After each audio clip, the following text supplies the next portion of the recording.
Good evening, everybody. At this time, please silence your cell phone. Be advised these proceedings are being recorded. For those physically present in the council chamber who desire to address the city council during the meeting, please complete the request to speak form available at the front entrance of the council chambers and present it to the city clerk. Speakers physically present and participating via Zoom will be called upon at the appropriate time for each person to be allowed 3 minutes of speaking time. I'm going to call this meeting to order on Tuesday, July 23rd, 2024 at 6 p.m. The invocation be given by Pastor Leroy Rodriguez from New City Church, and I'll be leading the Pledge of Allegiance, so please stand. Pastor Rodriguez, can you come to the podium?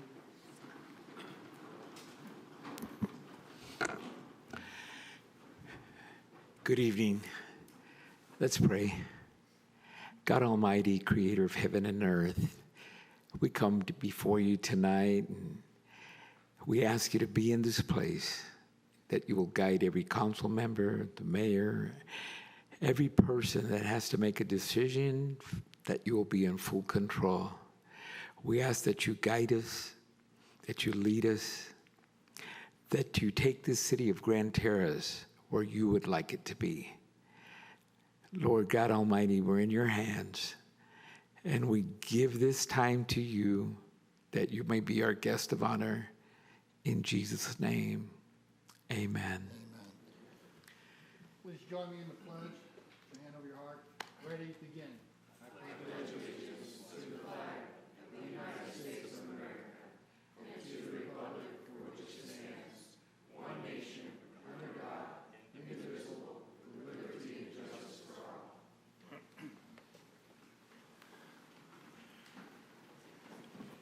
Thank you, Pastor Rodriguez. We appreciate you coming out and blessing our meeting.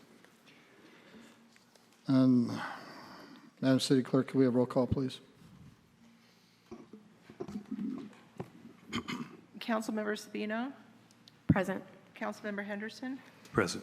Councilmember Allen. Present. Mayor Pro Tem Wilson. I'm here. Mayor Hussey. Present. And we have a quorum. Thank you. Thank you. Item A, reordering of additionals or removal items on the agenda. Do we have any? No additions or deletions.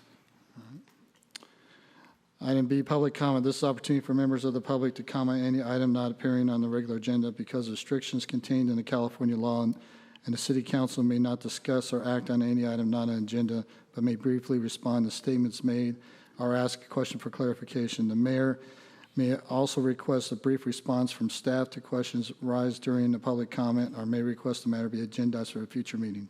Do we have any public comment? Yes, we do. The first one is Philip Behrman. Number 8? Okay, my apologies. Then we have Chuck Machado. Thank you. Good evening. My name is Chuck Machado. I'm here representing our family nonprofit. We are a 4-year-old nonprofit organization, and we deal with kids, and we work with kids, and we believe that more secure kids make better adults, which makes better more secure kids make better adults, and better adults make better communities. And so this is something that we've just taught our kids and tried to live that example. So we have a 4,000 square foot warehouse. Our nonprofit is quite large now. We deal with almost every nonprofit in the Inland Empire. We are currently distributing diapers out in San Bernardino on a monthly basis. And to date, we've given out approximately 800,000 diapers. We deal with pallets of clothing. We deal with toys. So we've outgrown our location, and the reason I'm here tonight is because we're looking for a location possibly in the Grand Terrace area. And we would like to move our diaper distribution somewhere in this area. And so that's the reason I'm here tonight, just to put the word out. The clerk has my phone number and everything if you'd like to get a hold of us. Any questions? Yes, sir. Okay. Hey, Chuck, Councilman Allen has a question for you. Hey, thank you very much for being. What is the name of your nonprofit? Machado Family Giving, and you can find us online, Machado, M-A-C-H-A-D-O, familygiving.org. Okay, great. And it's local. Where's it located at right now? Locally We are, here? our warehouse is in Harupa Valley. Right on. Okay, well, thank you so much for thinking of us. Sure.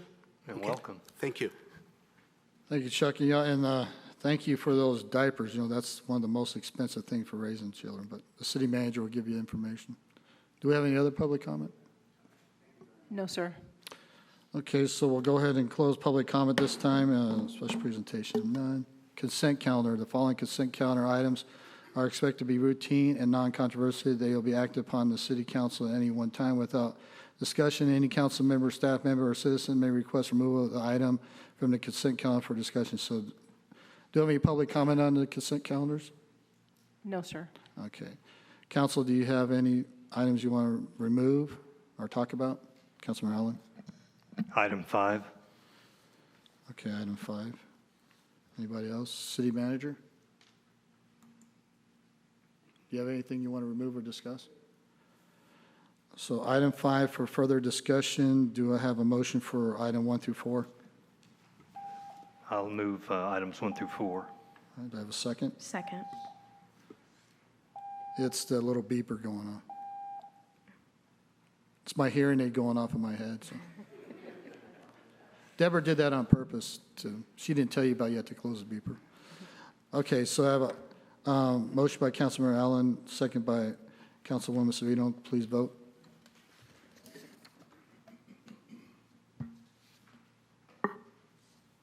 And it passes unanimously. Thank you. Thank you. Item 5, Councilmember Allen.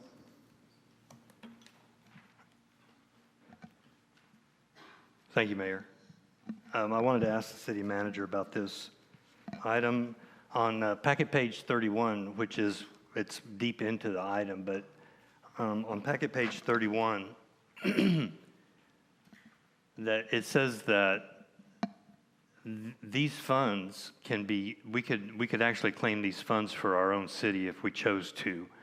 That in the past, we've passed it off to the county to use for what they're supposed to be used for, and that's fine. But I noticed that on page 31, right down at the bottom of the page, item 6, it says that these funds can also be used for the purchase of naloxone or Narcan for distribution and efforts to expand access to Narcan for opioid overdose reversals. And so my question to you is, could we take possession of the funds we're allotted through this allotment and use it to fund our public safety initiative where we're trying to get Narcan and into the schools, public buildings, and all through the community? The ordinance we passed last year. So I believe we could use it for the Narcan, but then we would have to manage the oversight and the entire program through that, which, I mean, a small amount of money as we get, it may not make sense for us to have the overhead to manage it and let it pass through the county. And the county, as we request Narcan, they do have allotments that we can get from county health as well. Okay. Probably not everything we'd want, but we probably wouldn't get everything we wanted out of these funds either. If I may, Mr. Mayor.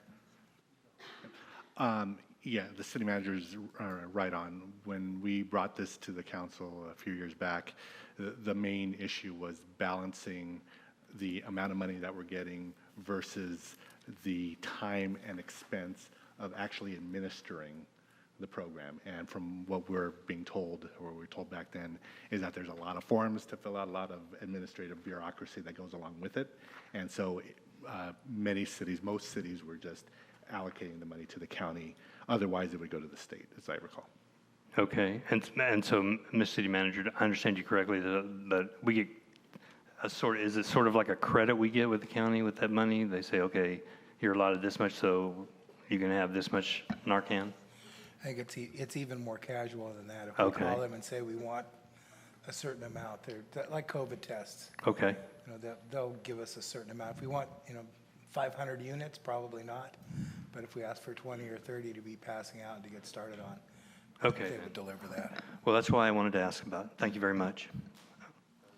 I'll make a motion to pass item 5. Okay, any other questions on item 5? I have one.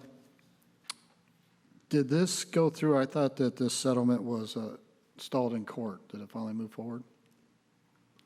As far as I know, yes, the settlement agreement was approved by the court back at the end of last year, if I remember correctly. Yeah, I thought there was an issue with how many billions of dollars they could pay and recently. I'm not aware of that. I could definitely take a look and follow Well, up. with the county. KFI wouldn't lie on the radio, would they? All right, happy to take a No, look. I just heard something about the opiate and they wanted to settle it and something else came up where they couldn't settle it. So Okay. I don't know. So we have approval by Councilman Allen. Do I have a second? Second. Second by Mayor Pro Tem. Is there any public comment on item 5? No, sir. All right, please vote.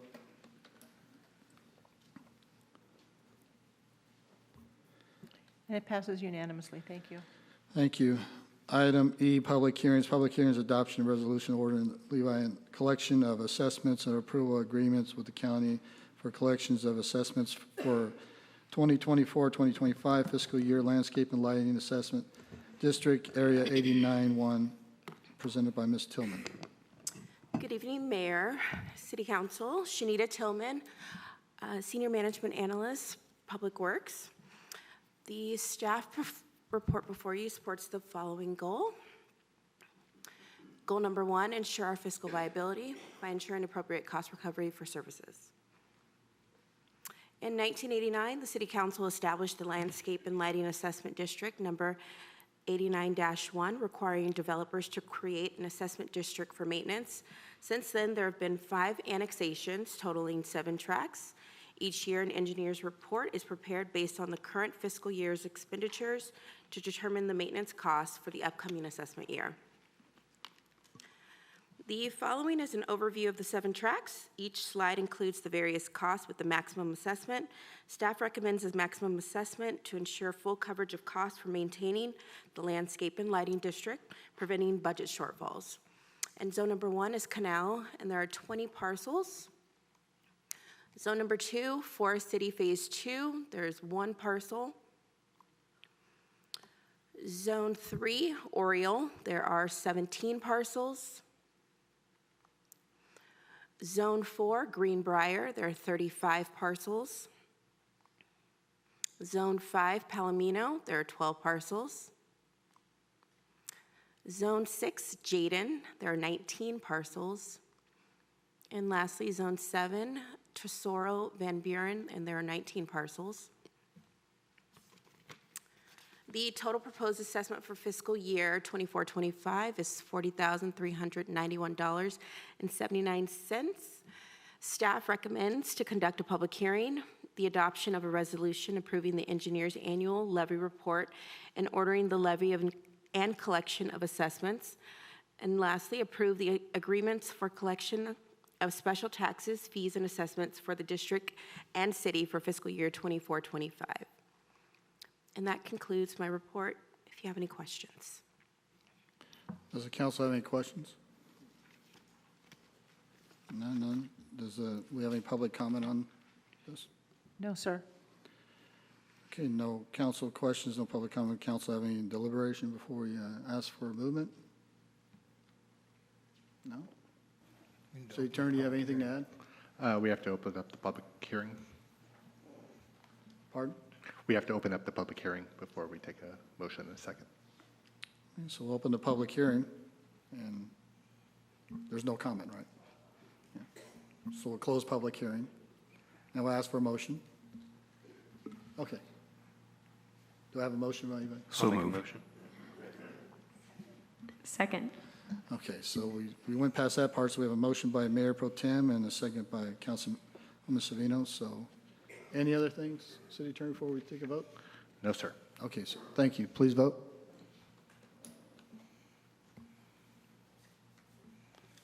And it passes unanimously. Thank you. Thank you. So, Ms. Tillman, you're up again, huh? Yes, Shanita Tillman, Senior Management Analyst, Public Works. Okay, so this is item 7, public hearing regarding collection delinquent refuse Refuge and sewer waste and tax rolls for affected properties adopted resolution to collect said delinquent fees on the tax rolls of placement assessment on delinquent fees on properties located in the city for fiscal year 2024-2025. So, go ahead. The staff report before you supports the following goal. Ensure our fiscal viability by ensuring appropriate cost recovery for sewer and trash services previously rendered. Refuse and sewer fees are assessed through our partnership with Burtech and the City of Colton. All delinquent accounts must be cleared by August 8th. A final list will be prepared for submission to the county's tax assessor by August 15th. As of June 30th, there are 190 delinquent residential refuse and sewer accounts equaling over 94,000. Additionally, there are 29 delinquent commercial sewer accounts amounting over 11,000.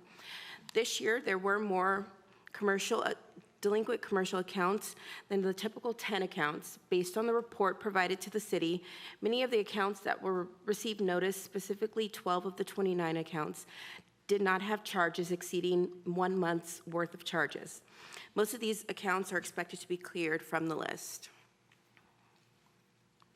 And staff recommends the following: conduct a public hearing, adopt a resolution of the City Council of Grand Terrace approving the engineer's annual report, and approve the auditor's, controller's, treasurer's tax collector agreements for the collection of special tax assessments and fees and assessments for fiscal year 24-25 for the city and district.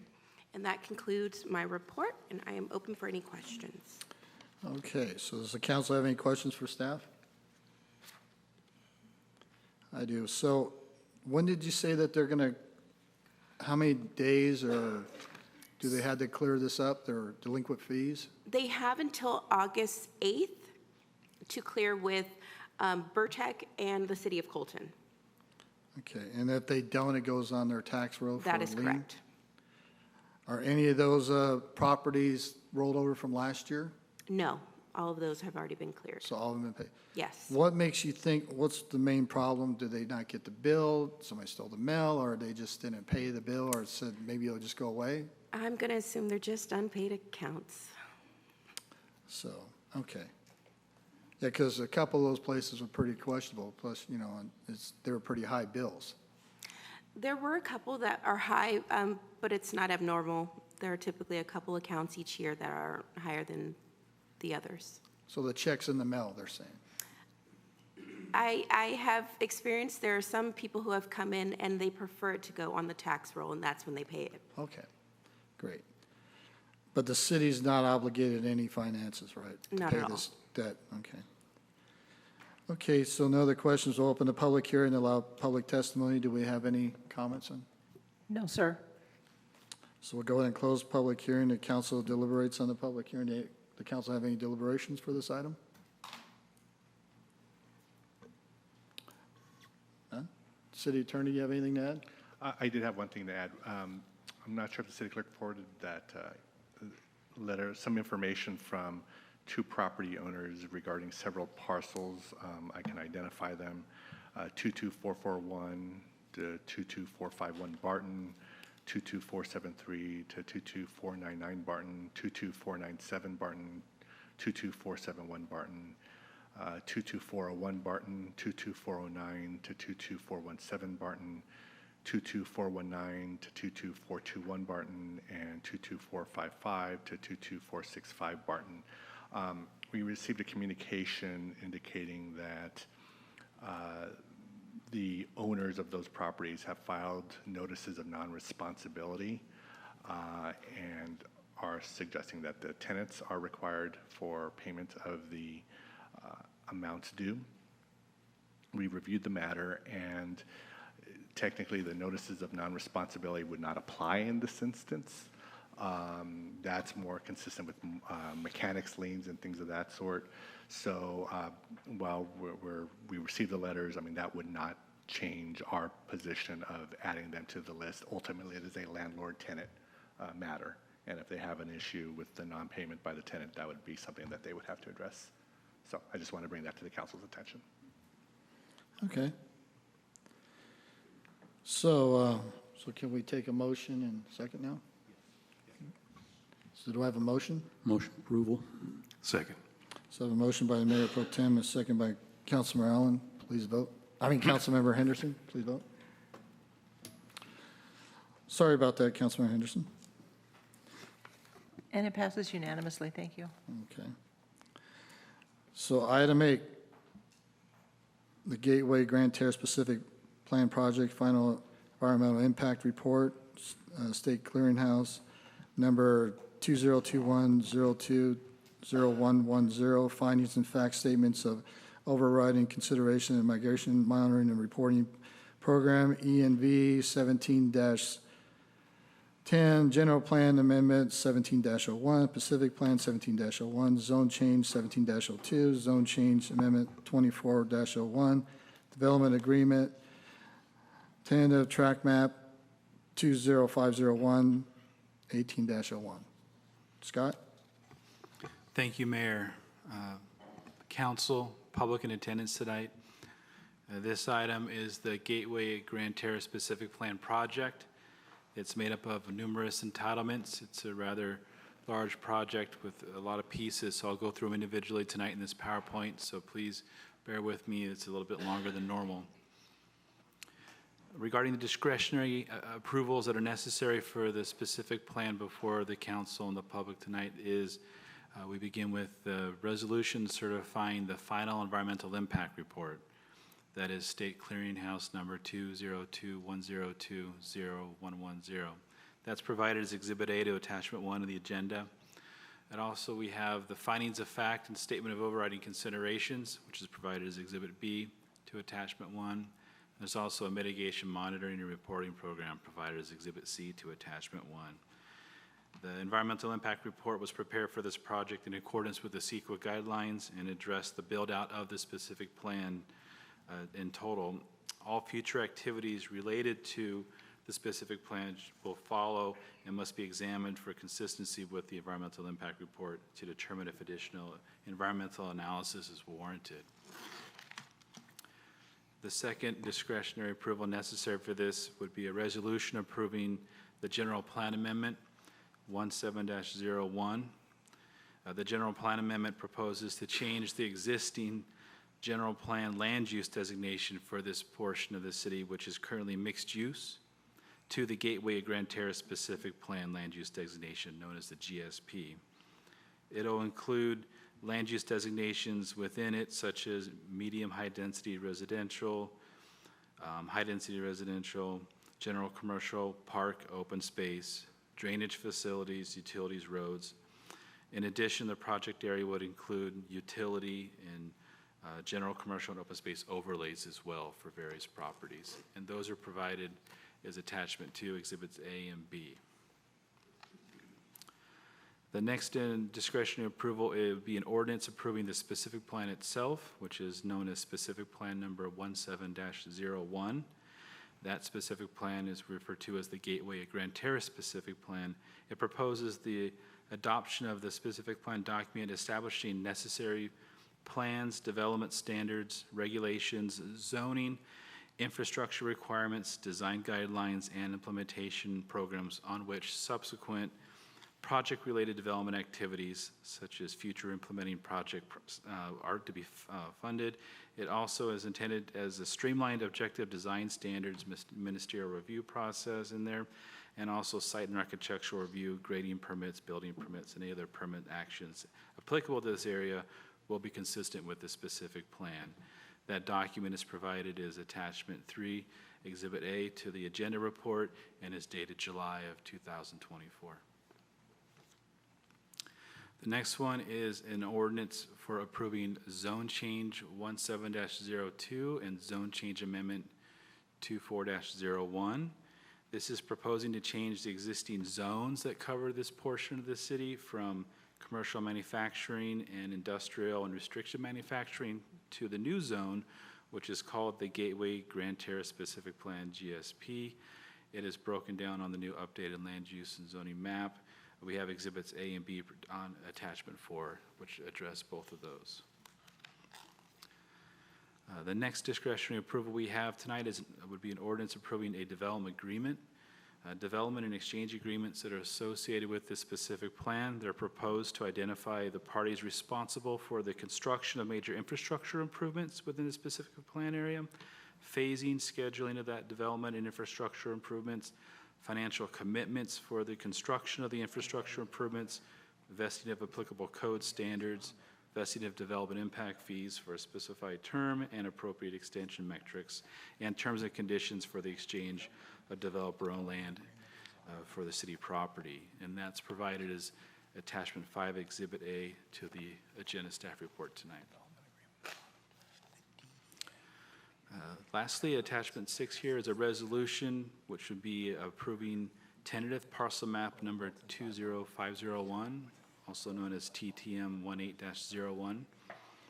That tentative parcel map is necessary to facilitate the development of the planning areas within the specific plan. I'll have a subsequent slides that'll explain more what those planning areas are. But in essence, this tentative tract map, it's for the conveyance purposes in order to establish legal parcels for the planning areas and to dedicate necessary right-of-way for public roadway construction and to establish easements for public utilities and other facilities. Subsequent maps would likely be required for any future development in the planning areas to occur. There's two items that will not be before the council tonight. They will be coming back to the council on August 13th at that council meeting date. And just so everybody knows in transparency, they are going to be the Fifth Amendment to the Disposition and Development Agreement between the city and the applicant, and also the Development and Exchange Agreement between the city and the applicant. So both those items will come on the agenda for the August 13th City Council meeting. This project was required to go before the city's Planning Commission, Site and Architectural Review Board before it was agendized for the council tonight. The first meeting with the Planning Commission was on June 6th of last month. The Planning Commission at that meeting did adopt a resolution number 2024-04, which recommended approval of the project to the City Council. They had a number of comments and feedback to the applicant that the applicant then worked into the final July 2024 version of the specific plan based on those comments from the Planning Commission, which has been provided in this agenda tonight. At that meeting on June 6th, the development agreement was continued to June 20th as it wasn't ready at that time. So on June 20th, 2024, the Planning Commission had another public hearing where they reopened that item because it was continued, and they adopted another resolution number 2024-05, which recommended approval of the development agreement between the city and the developer, Lewis, to the City Council. So the recommendation tonight is that the City Council conduct this public hearing for the Gateway Grand Terrace specific plan, and that they take the following actions, and I'll highlight these. Action A, that they adopt a resolution certifying the final EIR, Environmental Impact Report, and making findings for the Statement of Overriding Considerations, and making findings for adopting the Mitigation Monitoring Reporting Program, MMRP. B, adopt the resolution making findings for the adopting the General Plan Amendment 17-01. C, introduce first reading by title only with further reading waived, an ordinance adopting the Gateway at Grand Terrace specific plan 17-01. D, adopt the resolution making findings for and adopting the zone change 17-02 and zone change amendment 24-01. E, introduce and first reading by title only without further reading waived, an ordinance adopting the development agreement. And F, adopt a resolution making findings for and approving the tentative tract map 20-501, also known as TTM 18-01. A little bit of background on this project for the council and the public tonight. It began in 2016. The city and Lewis Land Developers, which is the project applicant, entered into a disposition and development agreement known as a DDA in which Lewis purchased approximately 55 acres of land from the city. The vision was to incorporate the 55 acres of land with the rest of the adjacent Lewis properties.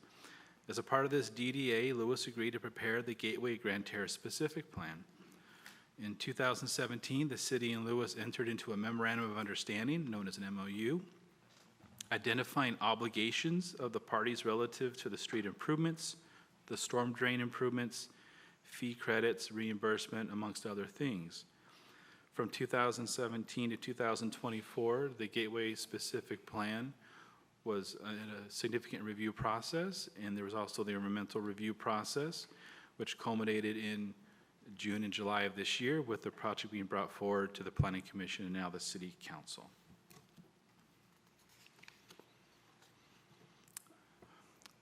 For everybody in attendance tonight, the Gateway specific plan is shown in the aerial photo on the right, highlighted in yellow. The project is consisting of a total of 32 parcels of land, which are approximately 112 acres, and is located in the southwest portion of the city. It's bounded by Commerce Way and has an existing commercial parking lot to the north, the northern portion of Grand Terrace High School to the south, commercial and residential land uses to the east, and the I-215 to the west. The southern boundary of the project area is also approximately 0.27 miles north of Main Street.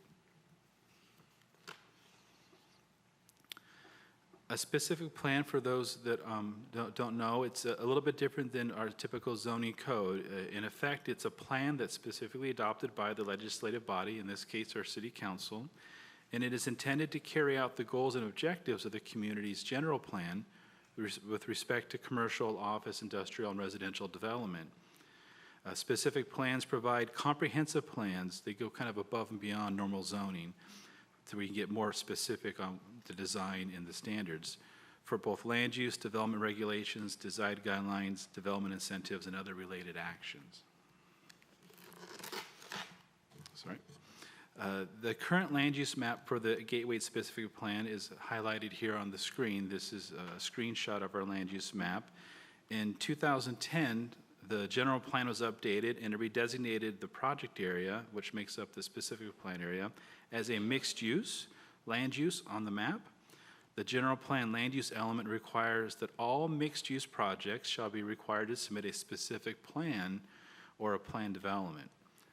The city's general plan currently designates it as mixed use, and thus a specific plan is required per the municipal code in the general plan. The specific plan is required to demonstrate compatibility between the proposed uses as well as buffering from adjacent properties.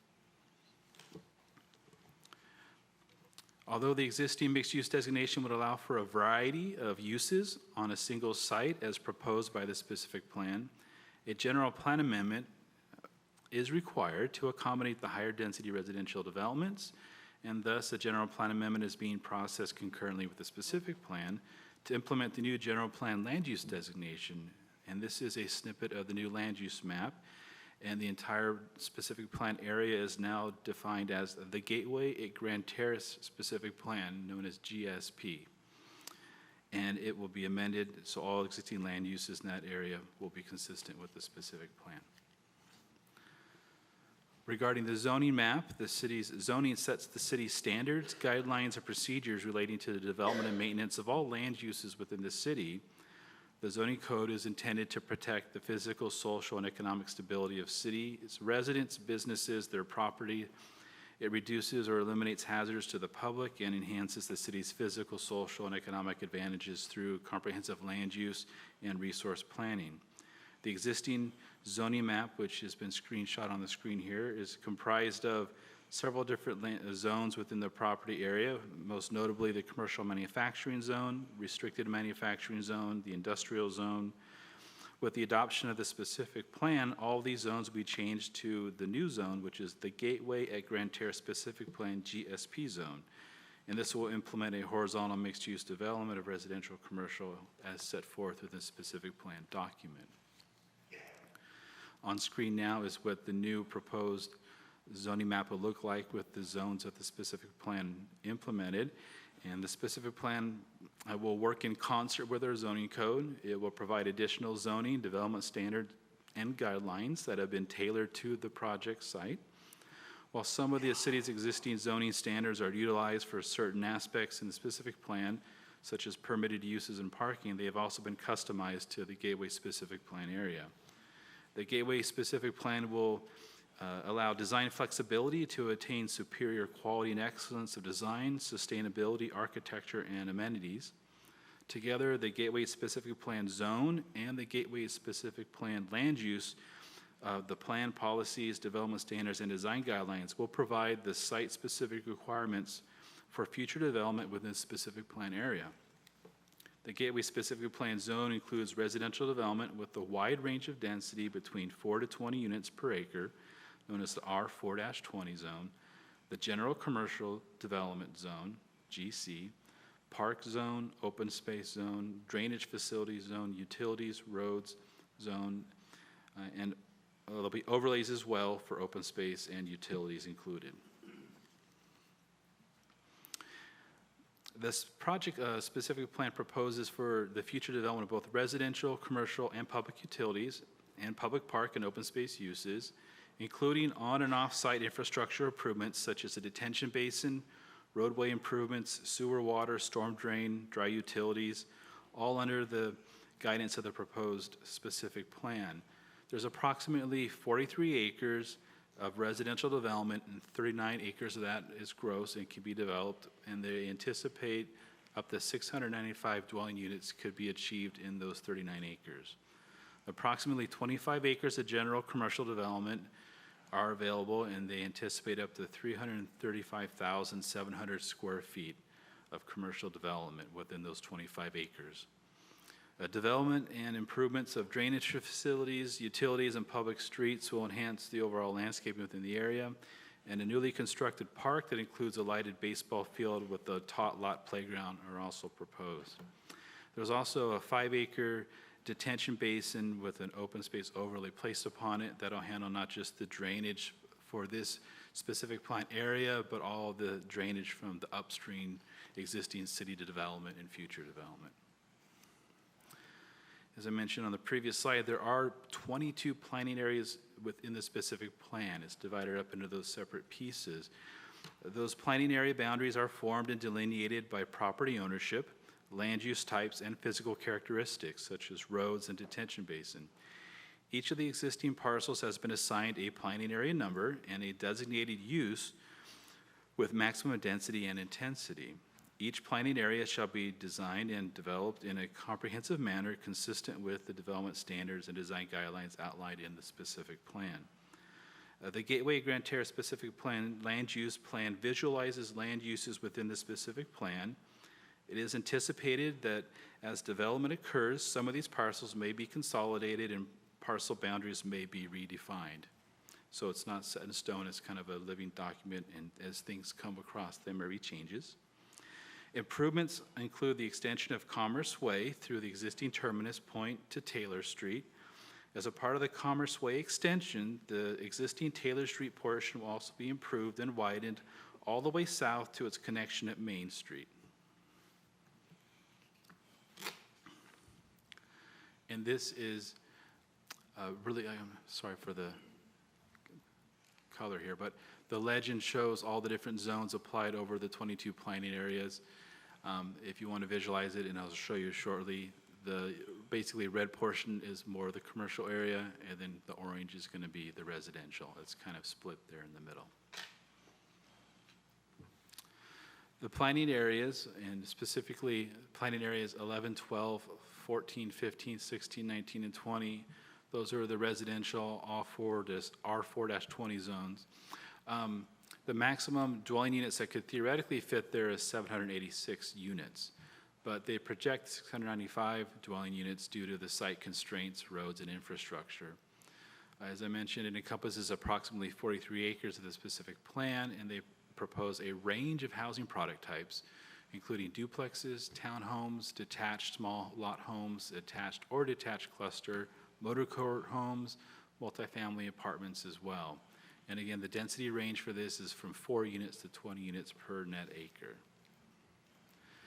The specific plan includes examples of each of these types of products. So for the benefit of the council and the public, I took snippets and I'm going to highlight them for everybody tonight. This is an example of a duplex home that is envisioned by the specific plan.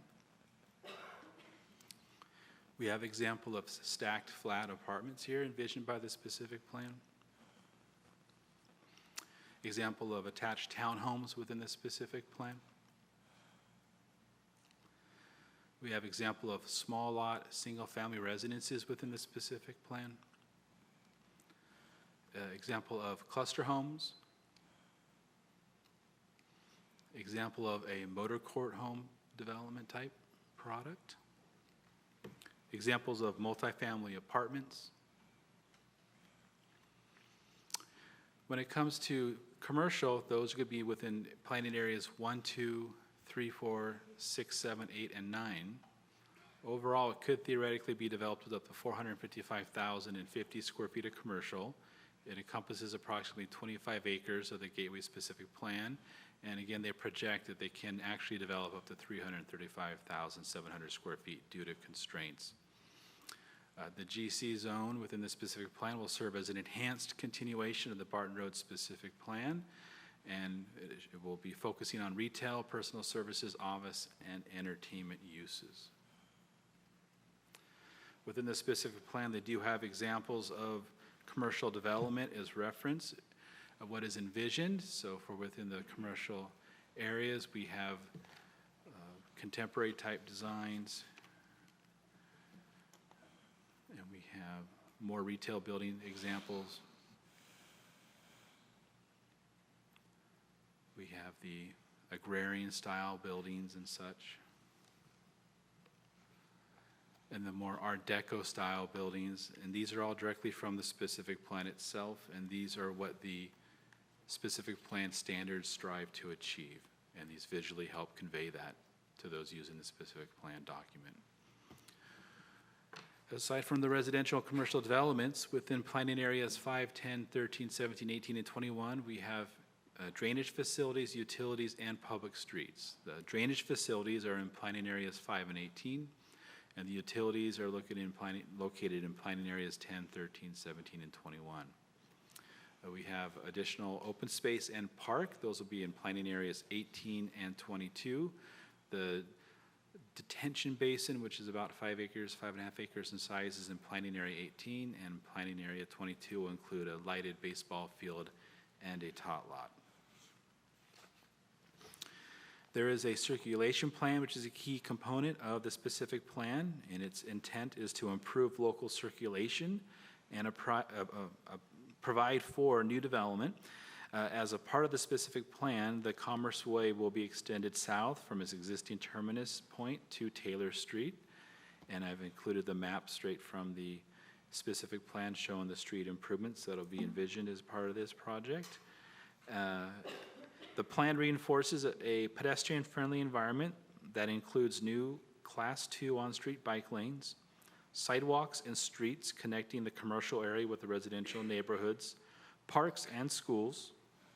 The conceptual circulation plan depicted here for the location of the streets, you can see how those are extended and completed.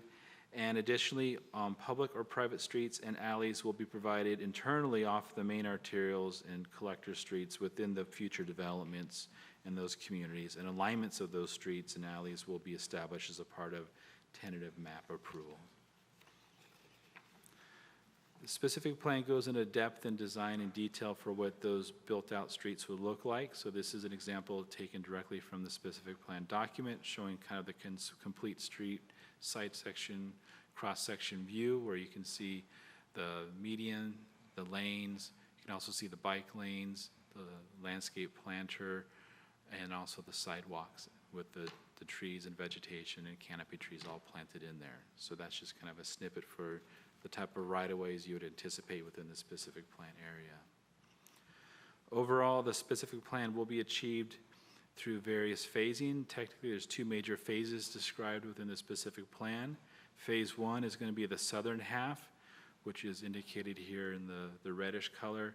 That's going to be for the residential, the new public park with the baseball field and playground tot lot, the detention basin, and a big portion of Commerce Way and associated improvements. Phase 2 will be the northern piece, which is the bluish purplish color, and that'll again be the development of commercial portion of the specific plan, and that'll come in on a more case-by-case basis, as those properties tend to be not currently controlled by the Lewis team, so they'll be developed independently from the Lewis residential properties to the south. The planning and design of each of the planning areas will address the construction issues such as drainage and stormwater management and utilities and such. And the specific plan itself, I'll just highlight, does not have an expiration date, so it's good all the way through. Everything is built out. Overall, the environmental review was comprehensive for this project. An environmental impact report for the proposed Gateway specific plan project was completed. The lead agency for the CEQA is the City of Grand Terrace, and the applicant was the Lewis Management Corporation. We did have a CEQA consultant team that did assist us with this, and they have about 4 or 5 slides that they can brief the council and the public on after this one. So for a brief moment, I'll step aside and let Natalie with the Lilburn team give you a little bit of briefing on the CEQA and the environmental process. And then I'll be up to finish off the presentation.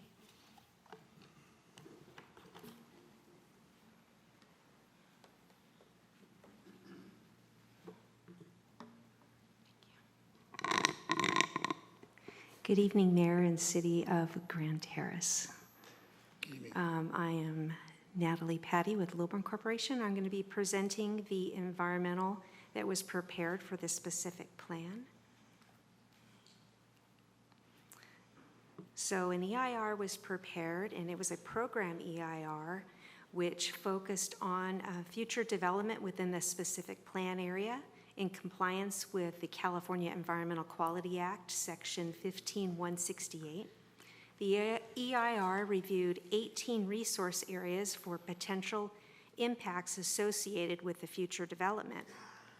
Feasible mitigation was identified to reduce or eliminate potential significant impacts within the EIR, and an evaluation of reasonable alternatives to the project were examined. A summary of the analysis: all potential environmental impacts, with the exception of air quality and greenhouse gases, can be reduced to a level of less than significant with mitigation. Impacts to air quality and greenhouse gas would remain significant and unavoidable even after feasible mitigation.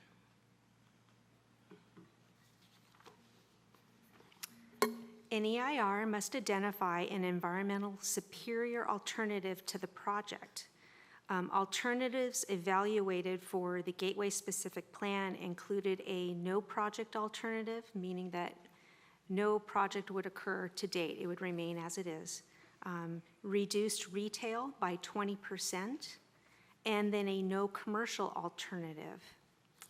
The environmentally superior alternative was determined to be the no commercial alternative, which would reduce the project to only its residential components, resulting in fewer environmental impacts than the proposed project or any of the other alternatives.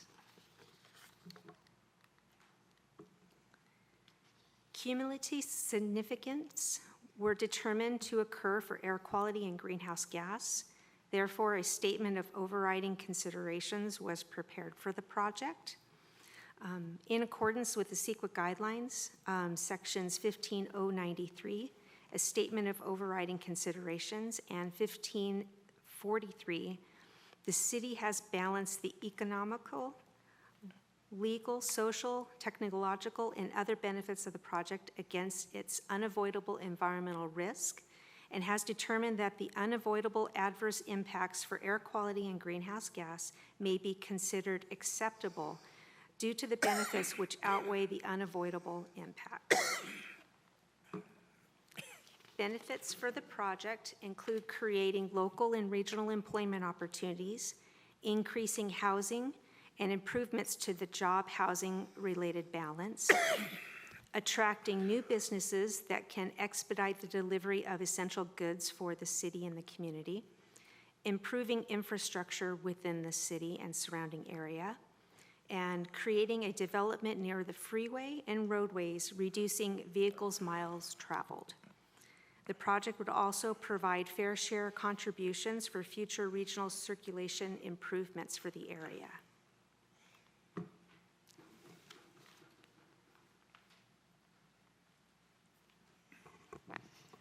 Thank you, Natalie. That was fantastic. Regarding this item tonight before the City Council for the specific plan, we did comply with the public hearing notice requirements.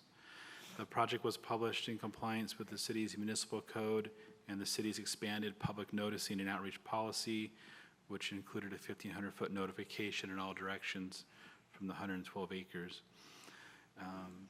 2 emails were received after publication of this agenda item. I believe the city clerk's office has provided copies on the dais for the city council. One was an email in support from Georgia Capital. Another was an email from the Mitchell Sy Law Firm involving environmental land use litigation on behalf of the Western States Regional Council of Carpenters regarding local workforce concerns and environmental concerns.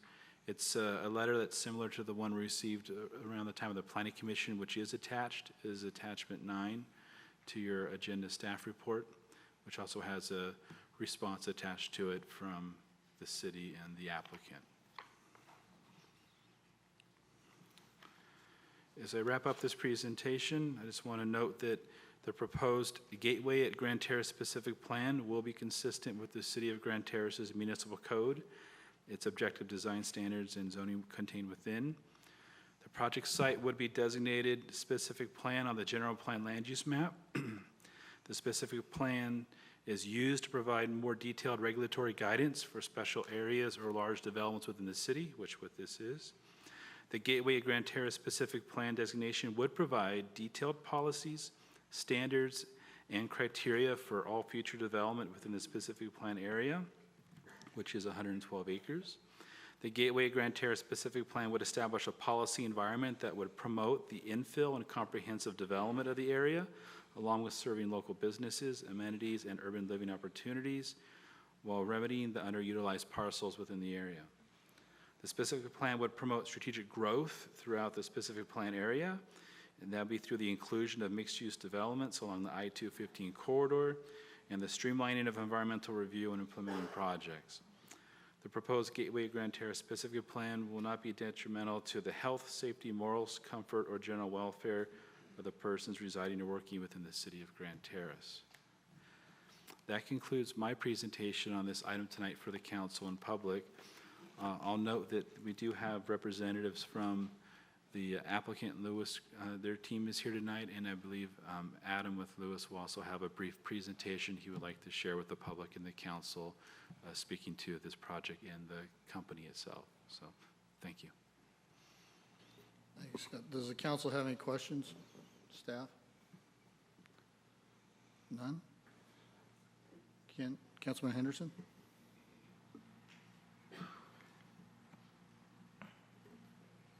I have a question regarding the processing of development applications and whether it requires further discretionary approvals by the Planning Commission or Council.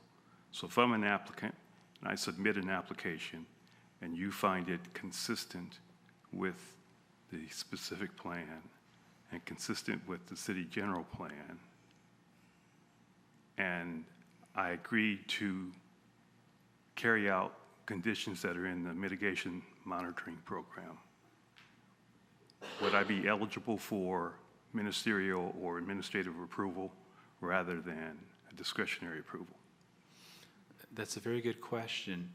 I would say if the project is residential and if the project ticks off all the boxes and requirements for an objective design standard application, then yes, I believe you would be able to streamline a residential project if it's ODS, objective design standard ordinance compliant. Thank you.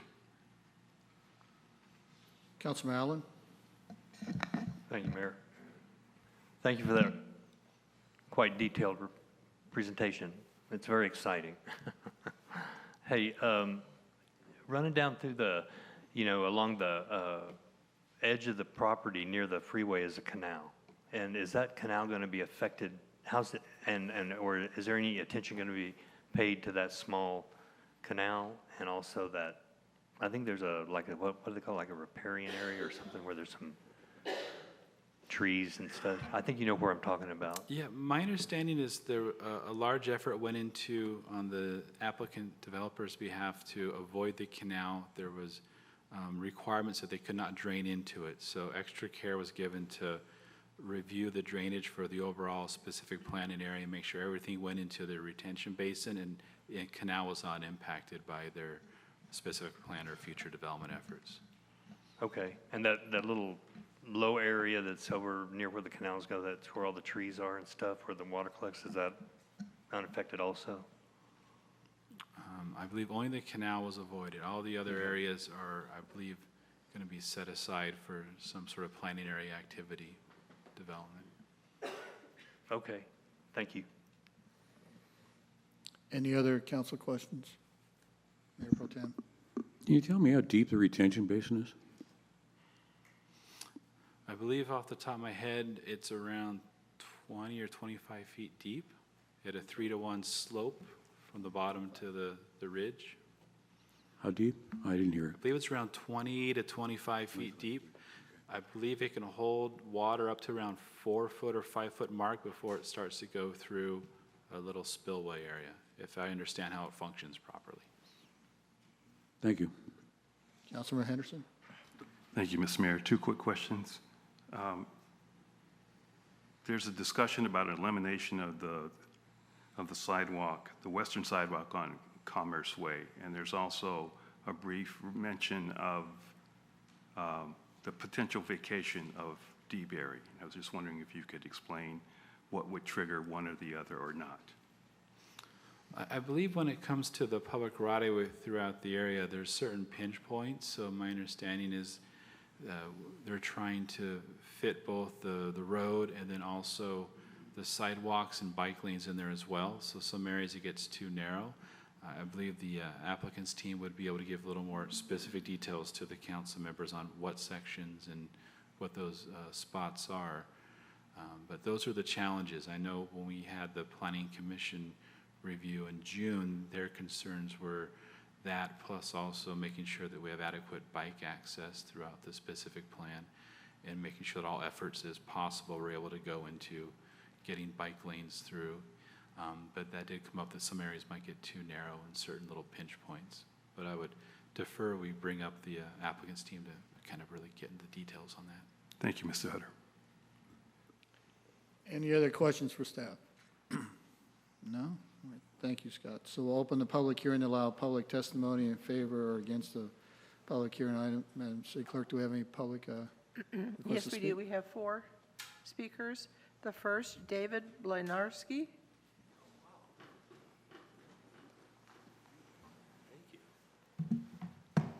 It's nice being first. It's nice being first. David Molnarski with TransTech, representing Georgia Capital.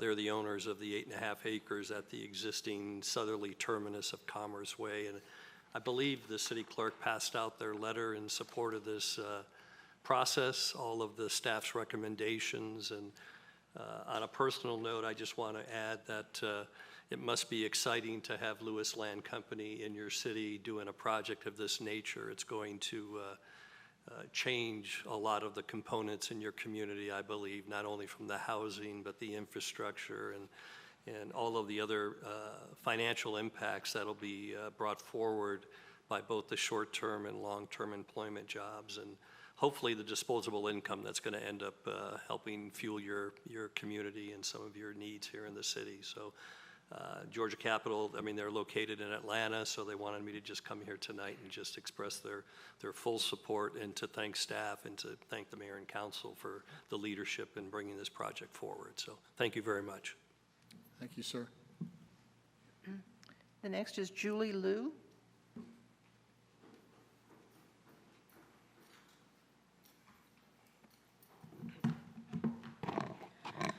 Good evening, Mayor and City Councils and staff of Grand Terrace. My name is Julie Liu, and I am a representative out of Local 909 covering the San Bernardino County for the Western States Regional Council of Carpenters. Speaking on behalf of my union brothers and sisters, we live in the local area, work and recreate in the vicinity of the project. We believe that we will be impacted by the environmental impacts of the project.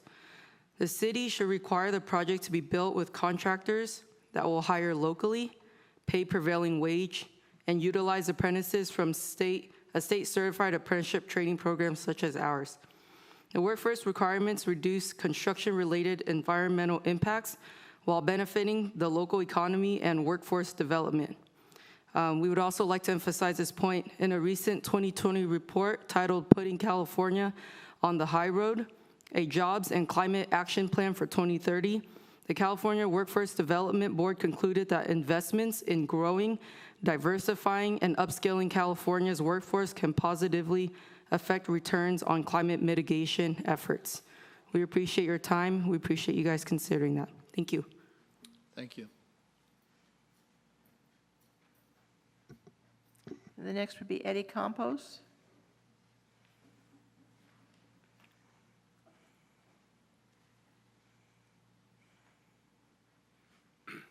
Good evening, Mayor, City Council. My name is Eddie Campos. I'm a member of the West States Regional Council of Carpenters. I live in the local area also, just like my partner said. We believe the impact of this project will be substantial. The South Coast Air Quality Management District recently found that local hire requirements can result in air pollutant reduction. Recently, the state of California reiterated its commitment towards encouraging workforce development and housing affordability through the Affordable Housing and High Roads Job Act of 2022, otherwise known as Assembly Bill number 2011, which requires projects pay workers a prevailing wage and hire from state-certified apprenticeship programs for projects meeting certain sidings, affordability, and development standards. Thank you very much for your time and consideration. Thank you, sir. And the last would be Philip Berman.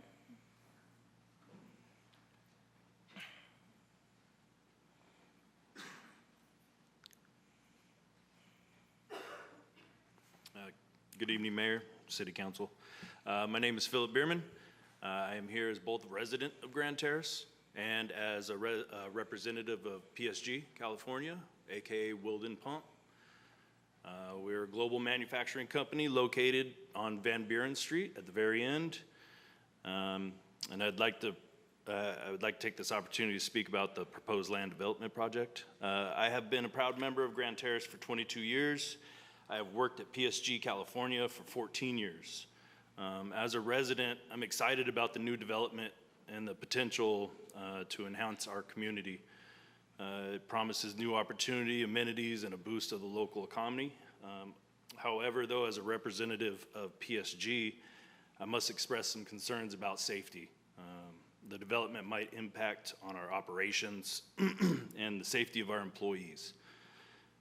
PSG has been a part of this community since 1955, which, as you know, predates the city, 23 years. We operate 24 hours a day, 5 to 6 days a week. We have 300 employees. Our operations include a significant amount of, excuse me, foot traffic, upwards of like 1,000, 1,200 pedestrians crossing Van Buren every single day, and not at Michigan, but from our facility to our parking lot, back and forth. Additionally, we have a constant flow of semi-trucks coming through, delivering, picking up products. As we are a global pump manufacturer and one of the leaders in AODD pump market, which is also based on the technology that was invented here in Grand Terrace. Given the nature of our business, we have serious safety concerns about the increased traffic and the potential for accidents involving our employees or the machinery. It's essential for the new residents and businesses to understand that they are moving next to a very active global manufacturer and that we will not be able to adjust our operations due to new neighbors, as our processes are critical to our global supply chain and the community. We propose measures be taken to ensure safety and awareness, such as enhanced traffic control, implementing traffic signals, speed bumps, or other measures to manage the increased traffic flow, especially if the street's going to be connected. We need clear signage, installing signs to alert the new residents and visitors about the presence of the manufacturing plant, because if you look on there, it looked like Van Buren splits the residential from the commercial. And it looked like we were on the residential side of that. And clear understanding by the developers or any new residents that they are locating themselves near a very active manufacturing plant that comes around the clock, truck traffic, pedestrian traffic, noise, and noise from the operations and logistics. And I'm not sure how possible it is, but maybe including a clause in the property title papers for new developments that acknowledge the proximity to the manufacturing plant and the associated activities. Almost similar to a golf course. You buy a house on a golf course, at some time or another, you're going to get hit with a golf ball kind of thing, you know? You're next to a manufacturing plant, so it's going to be a little noisy. Our goal is to coexist with the new development, but we also want to ensure that the safety and efficiency of our operations remain uncompromised. We believe that we believe with proper planning and communication that this development can be beneficial for both the community of Grand Terrace and the existing businesses affected by the development plans. Thank you very much for your time. Appreciate it. Thank you. Do we have any other comments? No, sir. City Manager, on these comments, what are your thoughts, concerns about the traffic control, and does the city have any justification on who they hire and what they hire? Well, let's take the first one as far as traffic control and manufacturing. It is on, Wilden was specifically, it was designed to keep that manufacturing on the edge and adjacent to other commercial pieces. The access into there, especially the residential access, will be along Commerce Taylor. So the design is to keep the residential away from Wilden. And then, of course, we've worked with Wilden on their crosswalk, on their parking lot, and on what's going on in that facility. So we'll continue to work with them to make sure that we have proper signage and safe crosswalks. And personally, I hate mid-block crosswalks. They're just really difficult to manage. But that could be one of the unique places that mid-block signals and crossings do make sense. So we will certainly work with them to make that work. As far as the city telling whoever's doing the work who they can hire, I don't see that as our job, especially as there's 8 different parcels. Theoretically, there could be 8, 10, 12 different people doing the work. That would be for each entity to decide who's going to do the work and how they're going to do it, depending on what they need. Okay, thank you. So I know, as mentioned, Scott mentioned, does anybody from Lewis want to speak on this?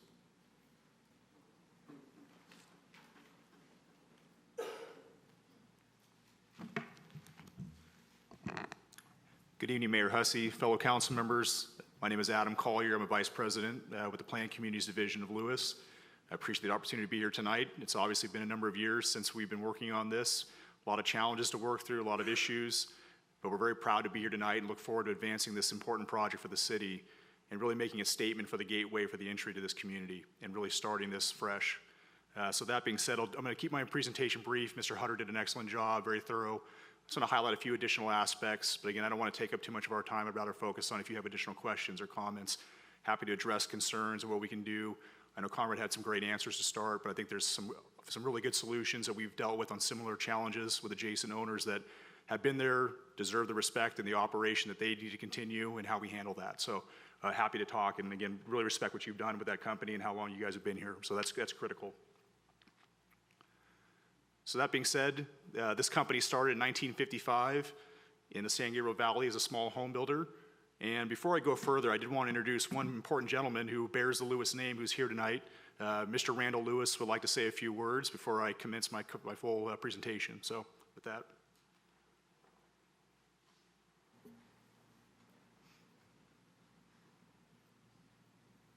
Thank you, Adam.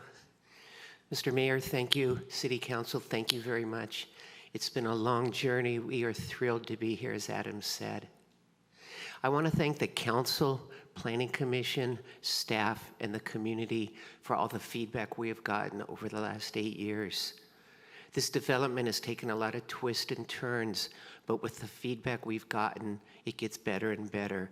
And so I think we truly have a community here that will be an asset to the city and an asset to the region.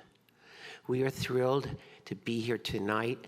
We are so proud of this development, and we hope you'll look favorably upon it. Thank you in advance for all of your help. Thank you. Thank you, sir. Thank you, Randall. So again, I'll keep my presentation brief and to the point. However, I do want to go through quickly kind of the vision for the project, overview on the infrastructure, our vision for the residential component, the retail component, go through the development agreement that's before you tonight as well, go through the project benefits, namely the infrastructure improvements that are proposed with the project, the Gateway Community Park project, and also the new addition, the Richard Rawlins Park soccer field turf rehabilitation project that's being contemplated as part of this. So in terms of the Lewis vision, again, I'll keep it close. Our focus is on creating a place to develop a signature Lewis community with the intent of long-term ownership. You know, we keep in hold over 95% of the properties that we have developed on the residential and commercial side. We partner closely with school districts. Randall is very big on healthy communities and investing in our youth and in our education system. We emphasize development projects that generate value for the community for the long term. We don't want to be a burden. We want to have a name that lasts and reflects the values of the Lewis family. The average income for a lot of our residential neighborhoods for our renting communities are over $100,000, which brings significant investment in buying power into your local retail centers. And our rental apartments are a little different than a lot of rental units, is we offer kind of a different environment for renters. Most of these folks are renters by choice. You know, they will hop around from the newest Lewis community that's being built because they like the lifestyle and they like what's being offered by the Lewis family through our apartment community. So it's kind of a different investment in that these folks really choose to rent by choice and stay in your community. So you got Lewis groupies? We do. We have our own groupies. They hop around to the latest and greatest. So, but then also, you know, we have a lot of apartments that have been around since the 70s, and we just have multi-generation of renters that have stayed and continued in our communities. So quickly, as Scott mentioned, you know, the overall project area is about 112 gross acres. Of that, only about 70 acres are actually developable. There's a lot of acreage along the freeway, as Mr. Allen, you mentioned, that there's flood control facilities, Edison has the transmission towers, stuff we can never get into or touch. This area has been significantly challenged with the lack of infrastructure. This project is solving the long-term drainage issue that's plagued the city because this is the downstream end that never had flood control facilities, but everything was built upstream. Kind of the reverse order of how you do flood control design. So we're really having to solve years of development and now having to create the solutions. Again, this will create that strong gateway entrance. You know, right now, as you drive down Main Street, you make the left on Taylor, you don't see a vision there. It's a no man's land. It's a road that gets dumped on. I see copper stripping out there on a regular basis. This will help solve a lot of the issues, the dumping. We have transient issues like crazy out there because we don't have the eyes and the population out there to really deter that effort. So this will really kind of bolster that and hopefully really reinvigorate that part of the community. In terms of the residential vision, as of right now, as soon as this project is approved, we're really going to start working hard on what product types we're going to bring forward through subsequent development maps and design review packages to bring to the city. That's going to be a key emphasis. We're looking at a variety of detached and attached products, clusters, maybe some small lot development, could include some townhomes. We don't know yet, but once this specific plan is approved tonight and creates the land use that allows this and the vision for that, we're going to continue to start working hard on that. On the multifamily side, as I mentioned, we have developed over 12,500 residential units to date, and we own and manage 95% of those residents still. We have a presence in Nevada and California. We have a wide variety of different product types. Randall is always looking at the latest and greatest for what the next generation is looking for a rental unit. We're doing unique styles right now where we have backyards for units because people want to rent by choice, but they want to have a dog and a barbecue in the backyard. You can't typically do that with a traditional, two-story, multifamily unit. This could be just a standalone duplex that has a backyard or a side yard, but that allows you to have that kind of livability with the dog. In terms of the retail vision, so we only own a very small component of this. However, we are excited to say that we are working with a user right now that's looking at assembling a lot of the north end, north of DeBerry, to bring something forward in the very near term that's going to have tremendous financial benefits. Right now, I don't have the vision to say that, but there is something coming, and we're very proud that this is advancing, because as of prior conversations, we didn't have a lot of interest in the retail side. But once this specific plan really started churning and getting closer and closer to approval, brokers start talking, people start realizing, okay, something is going to happen, and this retail area is the most highly visible component as you drive up the I-215 freeway. That's going to garner tremendous interest once this project is approved. In terms of the development agreement that's before you tonight, this was a long negotiated process with city staff and the city's attorney group. It applies to Lewis-owned properties only. It identifies all of our obligations in terms of the timing of public benefits, timing of infrastructure, what the sources of funds are for public improvements. Identifies the development impact fees that we have to pay, as well as what we're eligible for in terms of credits. All the infrastructure improvements that are out here are going to be built using prevailing wage public bid processes. So we will be submitting multiple public bid packages to the city for review. Those will be publicly bid out and constructed by prevailing wage labor for all the infrastructure components. There's also a schedule of performance by Lewis that identifies all the main triggers of when we have to have the public park done, when we have to have the storm drain infrastructure done based on what residential unit. So that was a long negotiated process with city staff, and we're happy to say we've landed on an agreement and looking forward to moving that to head tonight. Again, on the project benefits side, really the extension of Taylor at Commerce is the key component, what this vision has always been about. However, the drainage is what's always caused the main issues out here. Up until today, we have some drainage that goes into the city of Riverside's Riverside Canal. The city of Riverside has come back and threatened to sue us in the city that if that connection remains, we're going to have problems because they're having downstream flooding because of all the additional development that's connecting to Riverside's canal. It was never designed to handle development water. It was always designed for agricultural water.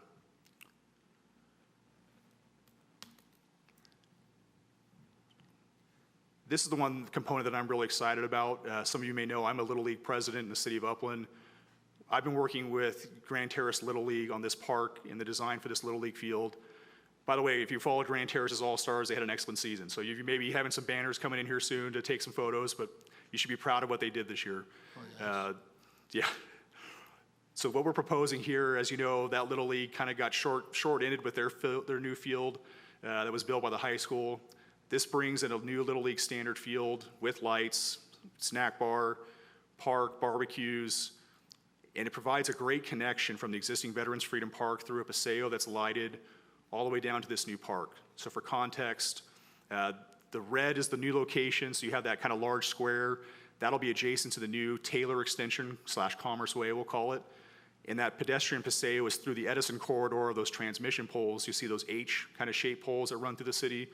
That's that same corridor there that'll have a nice lighted path and landscaping to connect the two parks together. So if you have a kid at one ball field, you've got another kid playing at the other ball field, you can feel safe that they're being able to transition between parks. And you'll have the residential component to the north of that. That'll provide the eyes on the space to help protect and kind of keep an eye on keeping transients and other issues out of that Paseo. I mean, as you know, this is the current condition of the park. If you've been out there today, this is the second field. It's basically been abandoned at this point, which to me is tragic because of the amount of demand for Little League fields these days and just ball field space in general is immense. There is so much infighting from Little Leagues to Pony to travel ball for field space. The problem is because this field is not lit, you can never capitalize on it.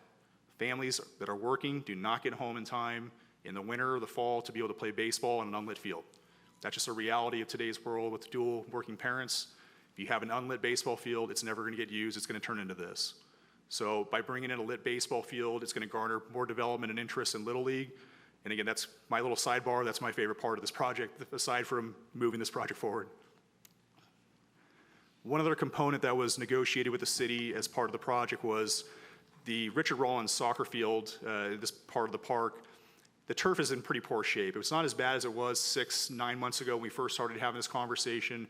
However, if you go out there now, there's tremendous issues with gophers, ground squirrel holes, which is obviously a small problem for kids running around.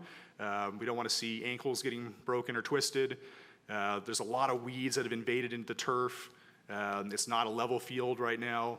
So part of the obligation that we've decided to take on as a part of a community benefit is a complete kind of abatement of the issues that are out there, removing all the weeds, leveling the fields, applying new seed and field topper, getting that field back up in pristine condition. And then really the long-term issue is just going to be making sure we have a good maintenance program in place to keep the turf in good condition going forward, because you hate to spend a bunch of money for a year later if you don't have a good maintenance program. It's just going to go back to what it was. But we do need to work very closely with AYSO on this, because obviously we don't want to put them out of business when you do this. We got to find the right time and work collaboratively with them on making sure that when we do it, it doesn't impact their programming.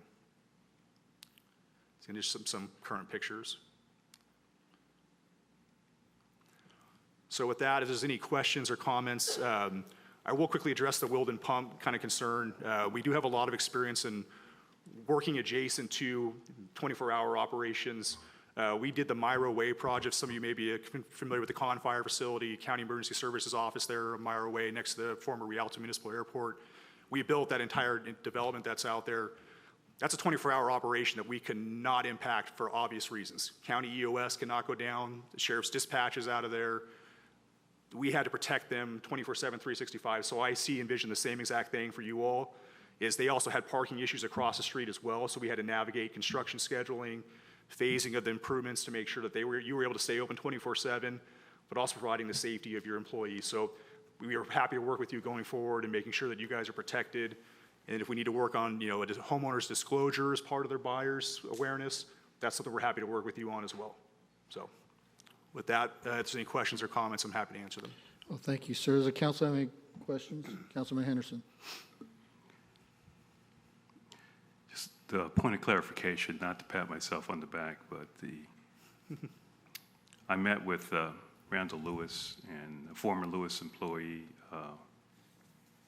retired employee Gary Bauer and Bob Martin in 2014 to discuss this concept when I was working in Conrad's position. And the only reason why I mention that is because it's now 2024, so 10 years later. And as the speakers indicated, many challenges. I just have a curious question about the costs incurred by Lewis over that 10-year period of time, because reviewing the specific plan and looking at the circulation plan and the infrastructure plan, and it's clear to me why this area was never ever developed, because of the challenges that you've already articulated. But if you could share with the audience and the council. So aside from our own staff costs and how we would internalize that, we've spent over $2 million just in the specific plan preparation, the EIR preparation, all the civil engineering. However, we also went what's called at risk, meaning we don't have entitlements, we don't even have an approval. We've commenced all of our final engineering for this project. We have street improvement plans. Mr. Wilson has seen those. We have drainage plans. We have street light plans. We have landscape plans. We have park plans. Things you don't typically do until you have an approval, because that's just money burnt if your project does not get approved. And we've spent over $1.4 million just in those final engineering plans. And then including your land acquisition costs. Not only did we purchase the city's property, but we're also tied up other property in the area to add on to the residential component that was not city land. So we are over $4 million just in land acquisition. So total costs to date are extensive. And that's why we have never given up on this, because we see so much vitality in this project and the benefits to this community going forward.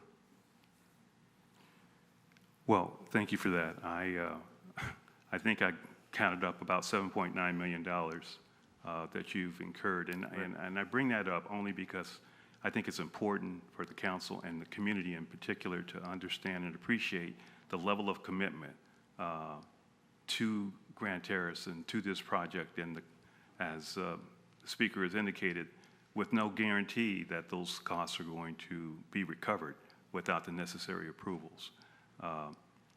I've got fairly significant experience in this area, and from my personal perspective, it'd be hard to identify another developer with Lewis's experience and expertise and financial capacity and perseverance to stay the course for these last 10 years. So thank you for that. Councilwoman Savino. I just want to thank you for your presentation today.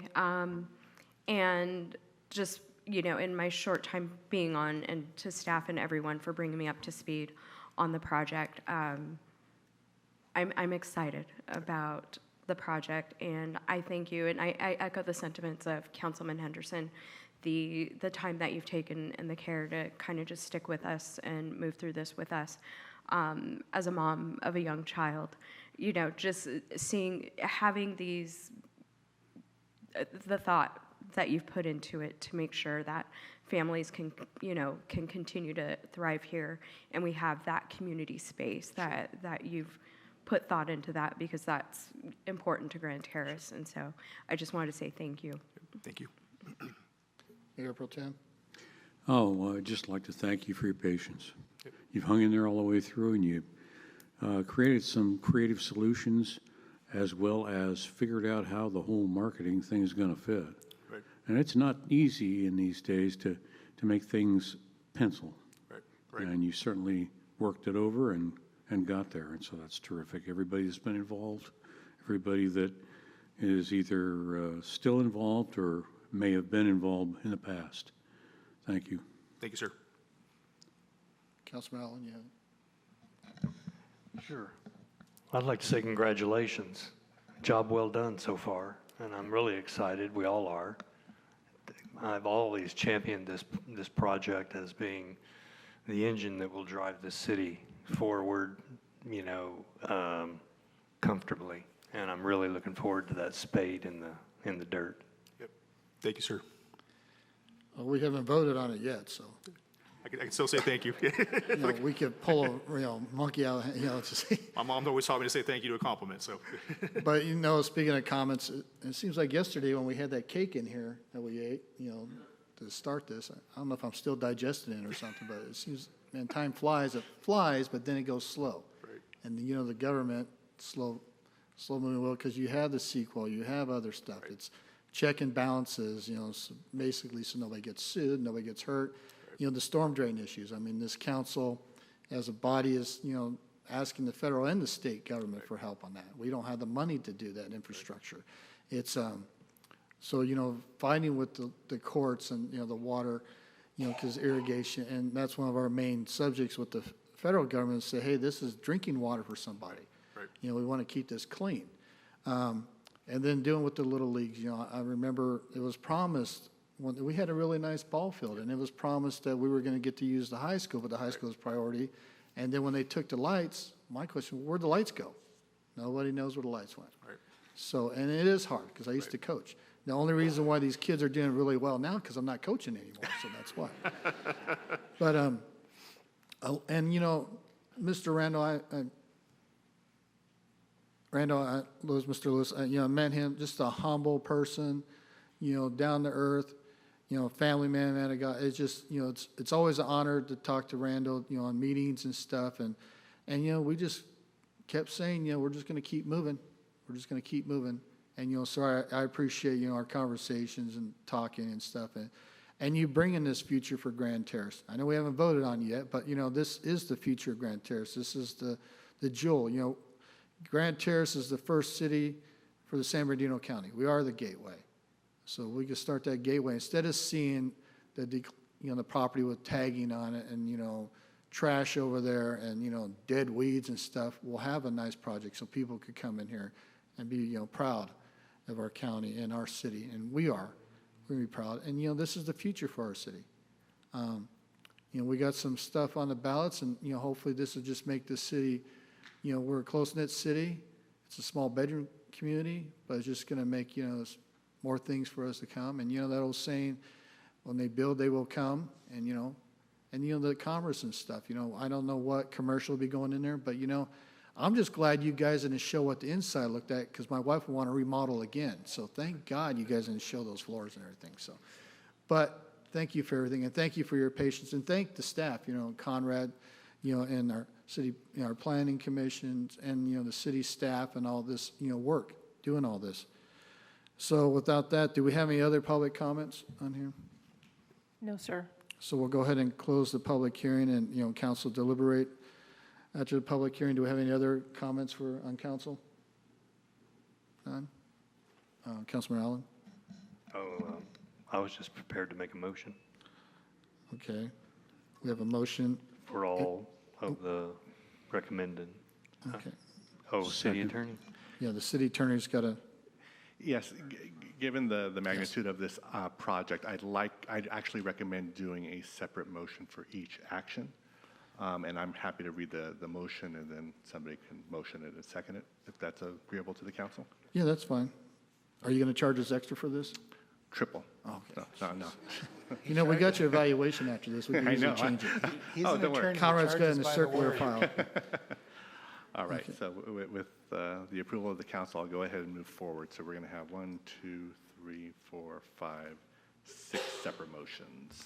Okay, so item A, All right, so the first one would be adoption of the EIR resolution. So that resolution is titled, "A Resolution of the City Council of the City of Grand Terrace, California, certifying the final environmental impact report, FEIR, for the Gateway at Grand Terrace Specific Plan, State Clearinghouse SCH number 20210-20110, adopting environmental findings of fact, a statement of overriding considerations, and a mitigation monitoring and reporting program, ENV 17-10. Is there a motion and a second? so do I have a motion and a second? I'll motion. Motion by Councilman Allen, Second. second by Mayor Pro Tem. Please vote. Mr. City Attorney, before you continue, Yes. is it possible that the mover and the seconder can be applied to each of the motions that you read into the record? If that's agreeable to the council, Yeah, yes. it's fine with me. Is that all right with the rest of the council? The motion passes unanimously. Thank you. Yes. Okay. Okay, item B. Okay, so for each of the next 5 motions, it'll be the same person who motioned and second, Okay. for the record. All right, the next item is a resolution of the City Council of the City of Grand Terrace, California, adopting General Plan Amendment GPA 17-01 for the Gateway at Grand Terrace Specific Plan. And that has been motioned and seconded on record. Let's have a Okay. vote. So vote.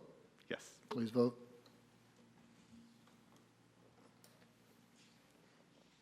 And it passes unanimously. Thank you. All right, the next one is an ordinance. I will note for the record that on the draft that has been provided to you, the word ordinance has been misspelled. I'll have the city clerk and staff make that correction in the initial line of the ordinance.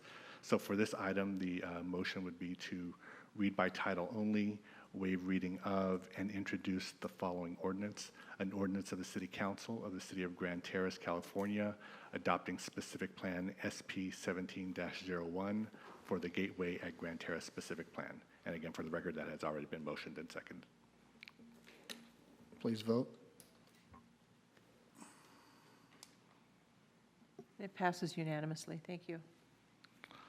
All right, the next ordinance, again, with the correction noted in the title, the motion would be to read by title only, waive reading of, and introduce an ordinance of the City Council of the City of Grand Terrace, California, adopting zone change ZC 17-02 and zone change amendment ZCA 24-01 for the Gateway at Grand Terrace Specific Plan, and repealing and replacing Chapter 18.09 Districts and Map and Chapter 18.20 Specific Plan Districts of Title 18 Zoning of the Grand Terrace Municipal Code in their entirety.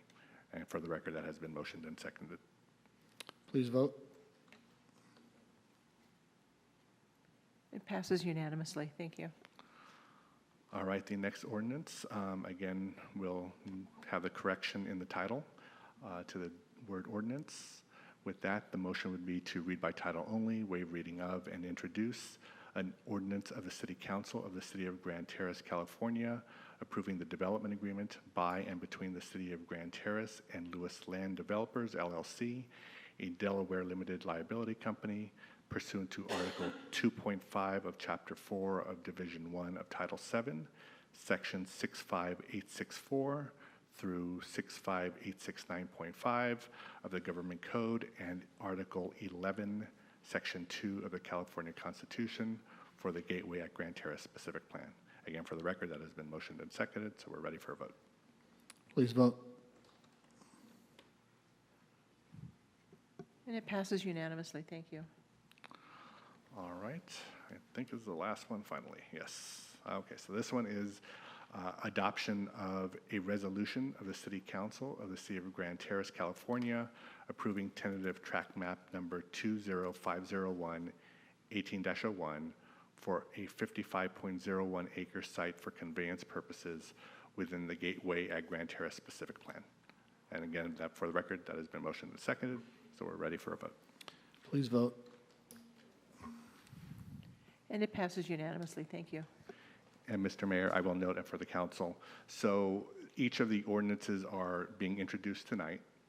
It'll be brought back presumably at the next meeting for second reading and adoption. At that time, staff will also be presenting the exchange agreement for the ball fields and an amendment to the disposition and development agreement. That'll be brought back again for the second reading. Okay, so Lewis can grab a shovel and start working. We have to wait till then. They can go ahead and start. No, I'm done. I'll leave that to staff. I'll leave that to staff. Okay. Well, once again, thank you, staff. Conrad, I know you've been working hard on this, and it all started with a acting city manager, Ken, introducing Lewis to here. But it was a team effort. It was definitely a team effort, and and thank you for the ones out there who are building. You guys, we appreciate all the hard work you guys do too. And so it's definitely a team effort, and we see nothing but good things here. So anything else before we move to the next item? Not for me. Conrad? Ready for the next item. Thank you. Okay, well, before we move to the next item, because I know some people want to leave and stuff, but we're going to take a 10-minute recess, and there's cookies and coffee in there. And we'll be back here about, 7:45, so 10-minute break. Thank you.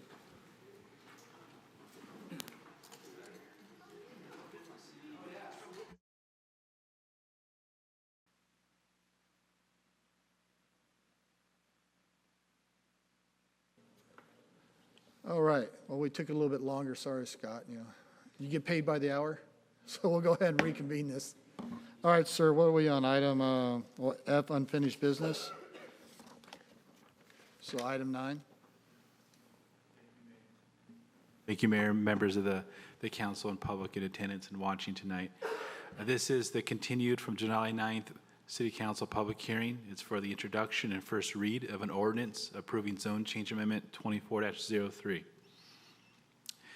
The zone change amendment, it's an ordinance which is attachment 1 to the agenda staff report. We have, for everybody's transparency, a red line tracked text edit of what we're updating in the municipal code as attachment 2, and a notice of exemption is provided as attachment 3. Back on July 9th of this month, the council provided staff with direction regarding this zone change amendment. I've highlighted them here in these 4 points. Point number 1, it was to adjust the hours of operation from 6 to 11 to 7 to 11, so we moved it up from 6 to 7 a.m.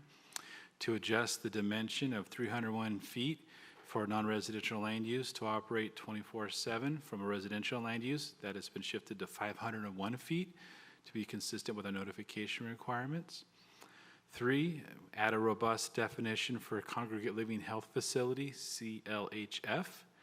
And 4, to incorporate changes to the municipal code bringing consistency between hours of operation and noise.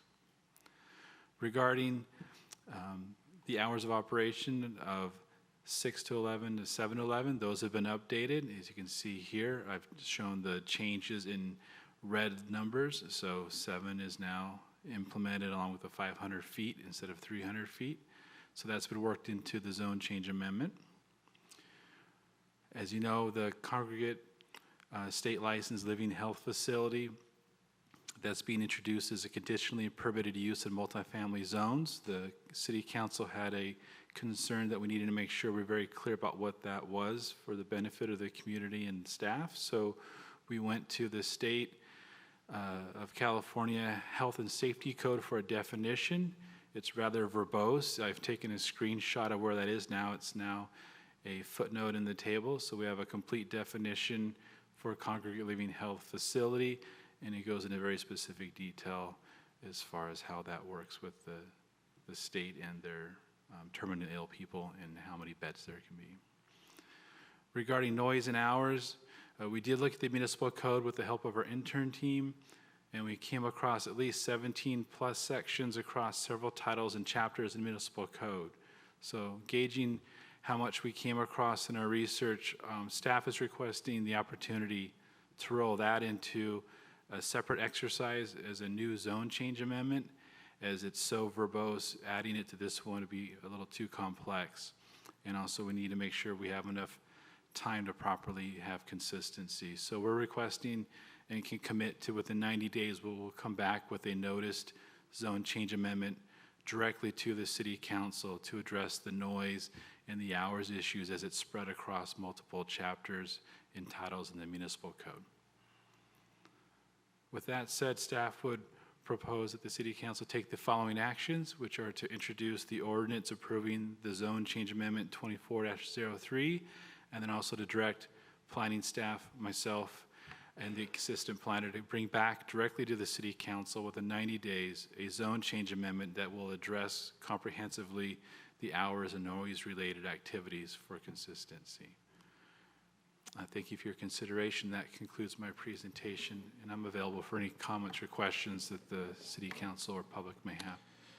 So, Councilor Allen, question? Okay, thank you, Mayor. So I have a question before I get going. Do we have, recently, several months back, we had multiple discussions in this meeting about trash facility containers, the places where people put dumpsters, commercial businesses. And I thought that we had done some ordinance or something where those facilities have roofs on them and walls and doors to prevent unauthorized access by people and birds. And we had a long discussion about it, and if I don't remember do you remember, Mr. City Manager, or do you, Scott? Yeah, because yes, there was none of these, none of that is addressed in here. All the trash facilities are accessible. 6-foot-high walls, that's it. Which means wind, birds, and people have access to that trash. And I thought we had done something about that. Yes, I believe earlier in the year, there was a zone change amendment, an ordinance that did update our Title 18 municipal code to include brand new standards and criteria for the trash enclosure structure. But it's not addressed in here at all. All of the references in here, and there's about 8 or 9, simply say that they shall be shielded from view and will have walls not less than 6 feet in height, and if there's no roof, then they have to be located 40 feet from a residential zoning area. But I thought we had something that said they will always have roofs and always have sides to the top of that roof and secure doors. I believe the new ordinance was fairly comprehensive in that the new trash enclosure standards would have to have roofs. And are we going to get it put in here? Will it be put into here? It should be inserted into the code. I believe it was Okay. a couple months ago, but it should be ultimately inserted. Is probably an update. It's very possible that the code update cycles, when actually what comes out on the website and what comes out, it lags a couple months behind. So what we're seeing here may not be the current code as it was updated. But you're asking us to vote on something that may not be current? No. Or do I misunderstand something here? I'm reading, is this what, I'm voting on something here, but we're talking about how we've got So are we, a different and code. are we addressing trash enclosures or changing anything with trash enclosures as part of this? No, not at this time. The only, what I would say when I come back within 90 days, there are standards for hours when trash can't be picked up that we would be looking at for that exercise of noise and hours. But as far as the actual design of trash enclosures, no, I believe the building officials ordinance from a couple months ago was pretty comprehensive. So that won't conflict with this, and this won't conflict with that. And a property owner will not refer to this and say, I don't have to do it. am I clear, am I correct? Or do I misunderstand something?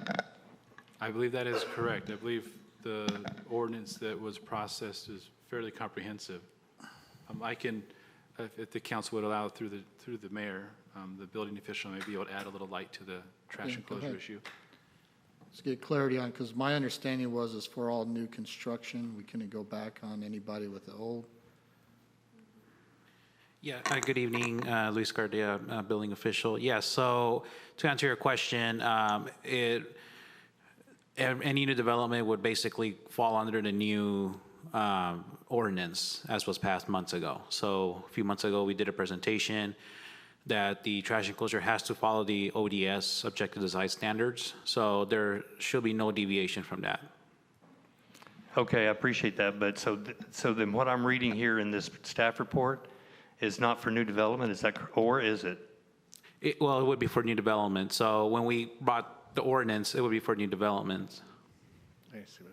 So will this portion of this ordinance be updated when you bring it back to reflect how trash facility containers are supposed to be built?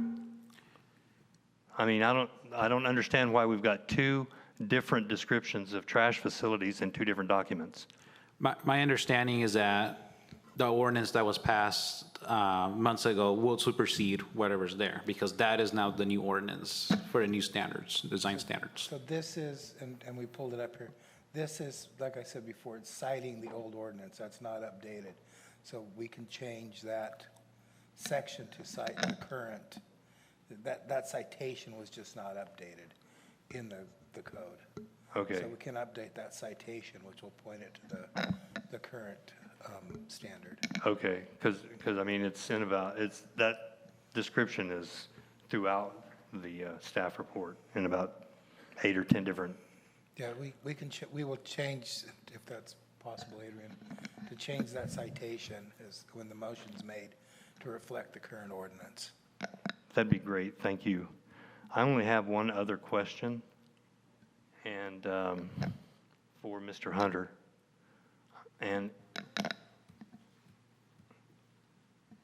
it's on page 194. You know, there's on page 194 at the top, it has the red, it's about the electric vehicle charging stations Yes, sir. and their design. And the second bullet comment says, shrink wrap material acceptable to the city's objective design standards. I'm just curious, what gets shrink wrapped in these electric vehicle charging stations?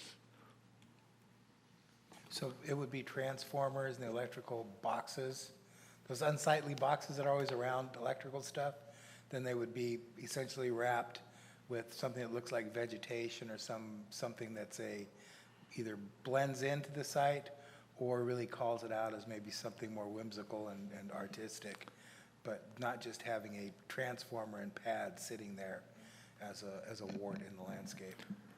Oh, okay, so shrink, so it's, they're going out there with heat guns, shrinking it down like that shrink wrap insulation? Yeah, like you do a car or something, or you Oh, okay. you get Okay. Lots of times it'll look like plants or ivy or something, shrink wrap that down around the box, and it looks like it's actually from a distance, looks like it's a bush. instead of a box. Okay. I understand what you're talking about. Okay, thank you. Thanks, Mayor. Thank you. Anybody else have any questions? Okay, so we'll figure out for the trash enclosures. So is the new Quick Quack car wash, do they have the enclosure? So all new construction right now has those enclosures. And I understand where Councilman Allen's coming from. We don't want anything that's, looking like it's contradicting itself, so. All right. Okay, I'm sorry, Scott, do we take away you have anything else? No, right, definitely for consistency, we can address any references. Okay, so do we have any public, Bobby's here, right? Shad's here, right? Any other public comments? We do. We have two. Cynthia Bidney, read by Bobby Forbes.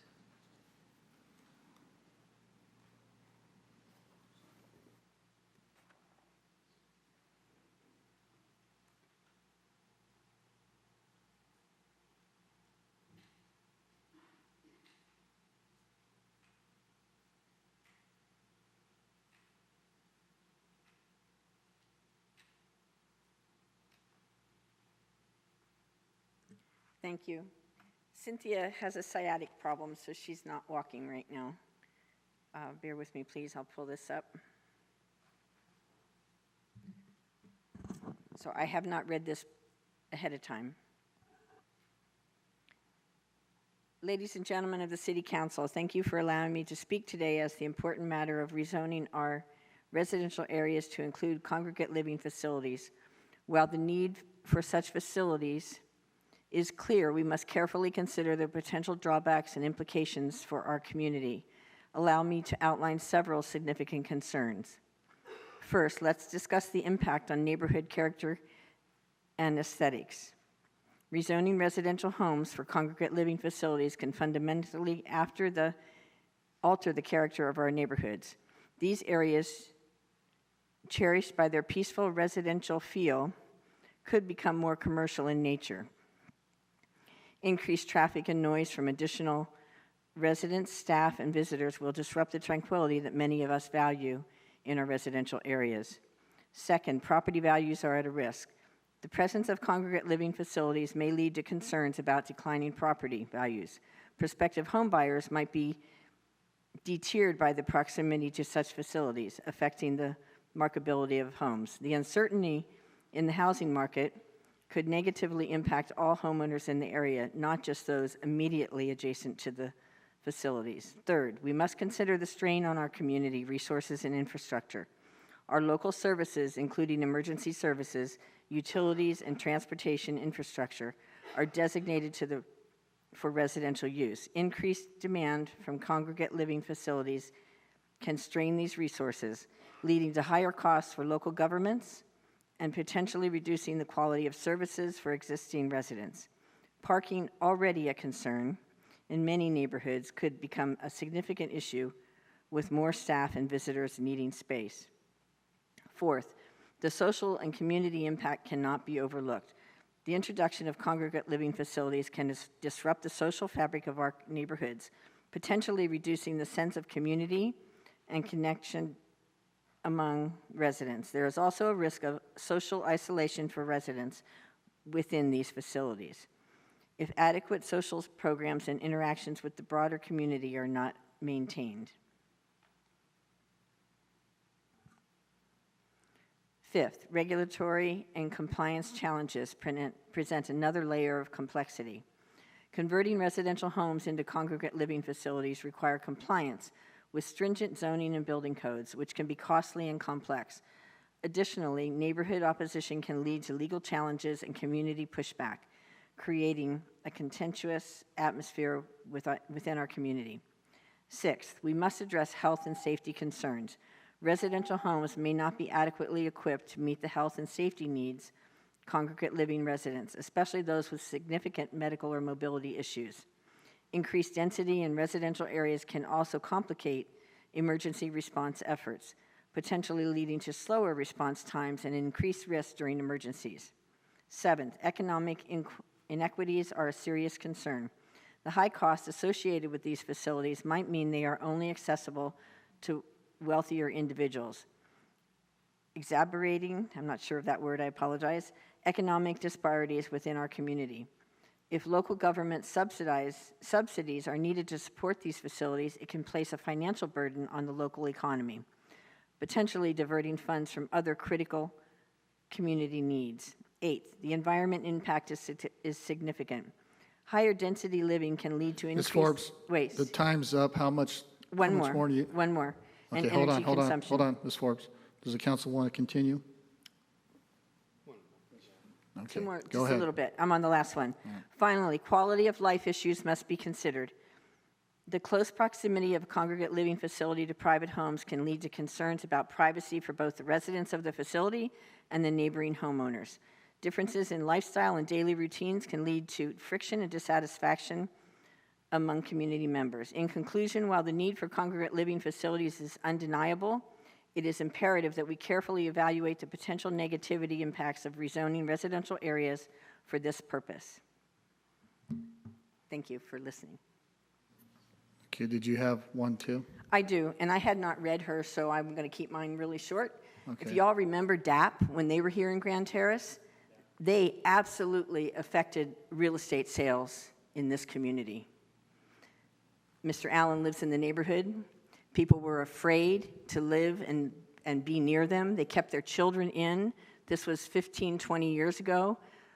Everything's changed a lot since then. And DAP sold their houses, they made money, and they've gone elsewhere. People were happy when they left the town for that purpose. I know they had a business here, and the city used them, Loma Linda used them, but as far as living in this community, they brought down property values. And then the extra traffic, to me, I think there's about 8 homes that I recognize that have been in Grand Terrace for this type of, for some type of facility like this. There's one on the corner of Canal and Newport. They don't affect really anybody, but you get emergency vehicles, you have staff, you have extra cars, you have noise. Probably the only thing you don't really have is children outside playing. There's nobody in their yards, but they don't have flowers. They don't have anything pretty. There's no cute lights outside. There's nothing that makes these homes look friendly or nice for the neighborhood. They're not going to get an award for fixing up their house and making it look lovely for the neighborhood.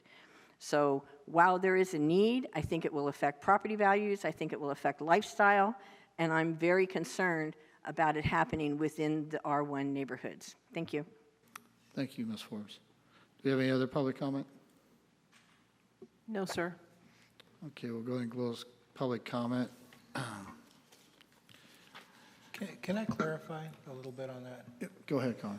So first, the congregate care living facilities are in the R2, R3 zone, not in the R1 zone.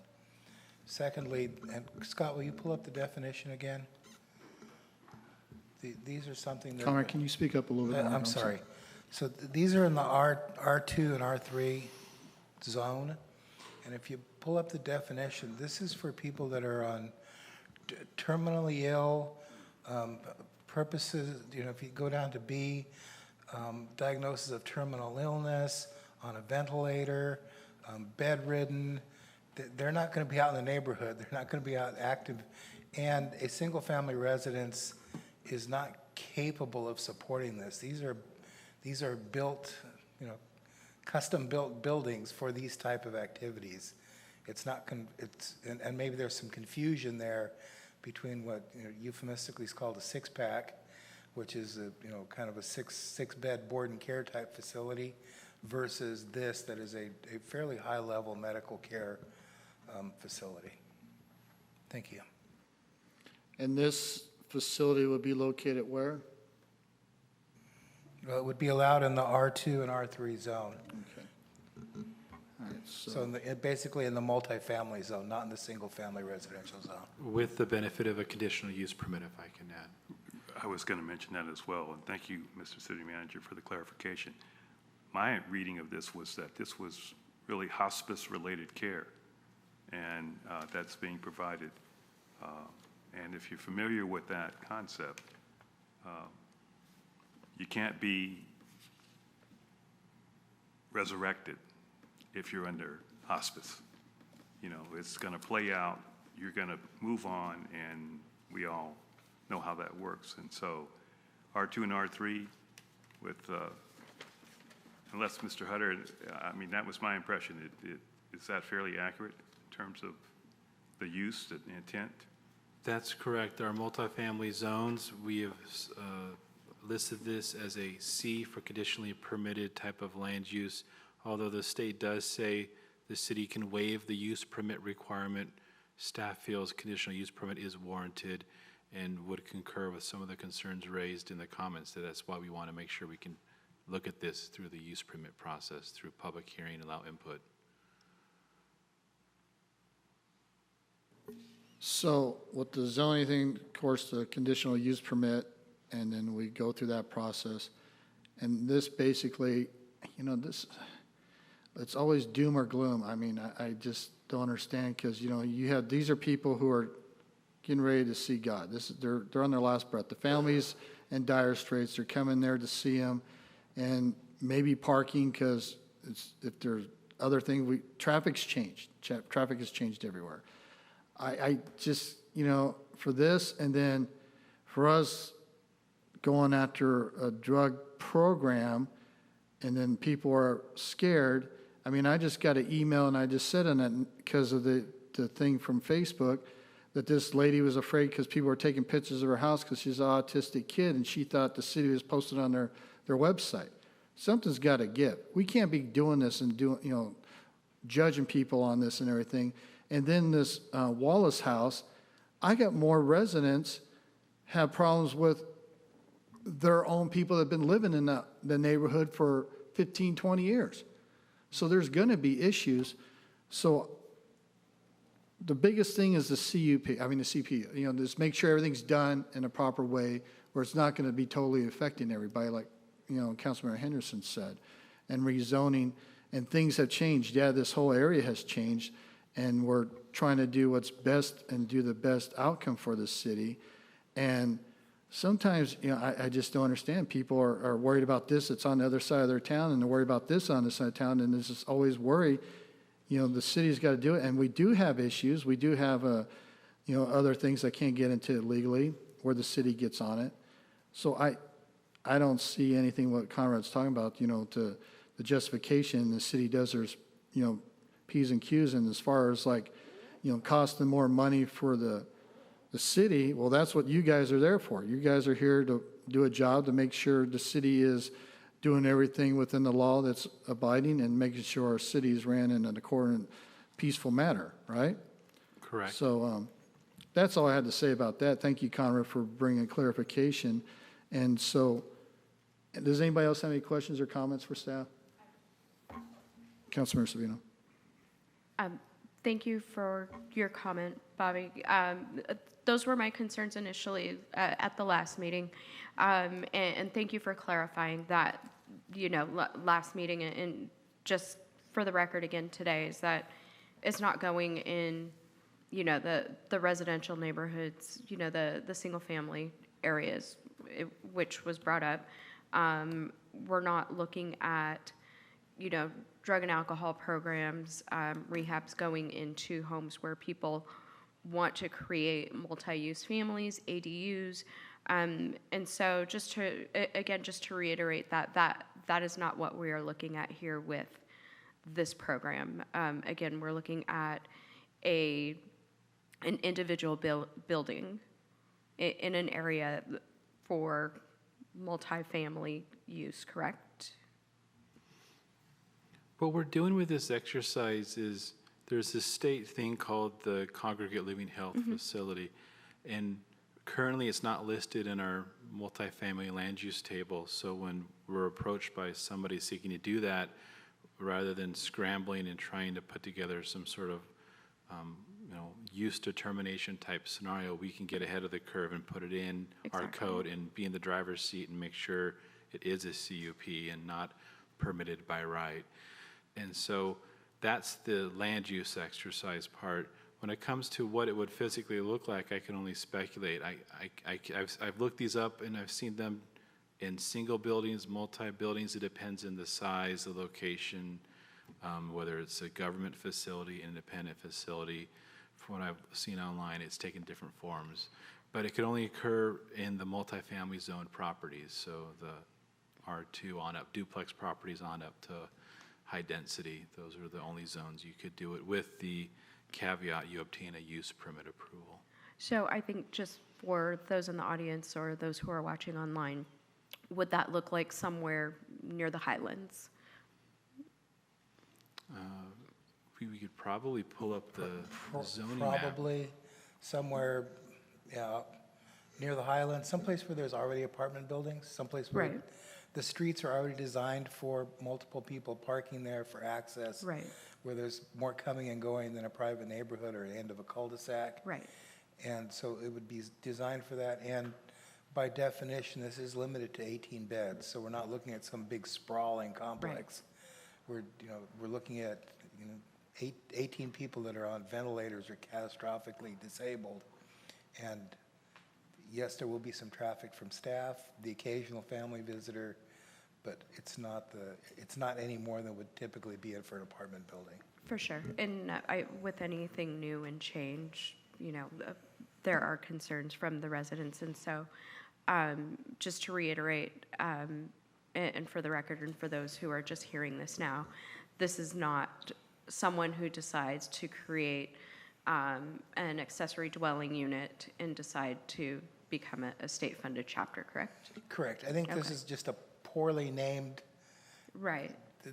what the state calls this thing is just a poor choice of wording. It really should be, catastrophic end-of-life living facility.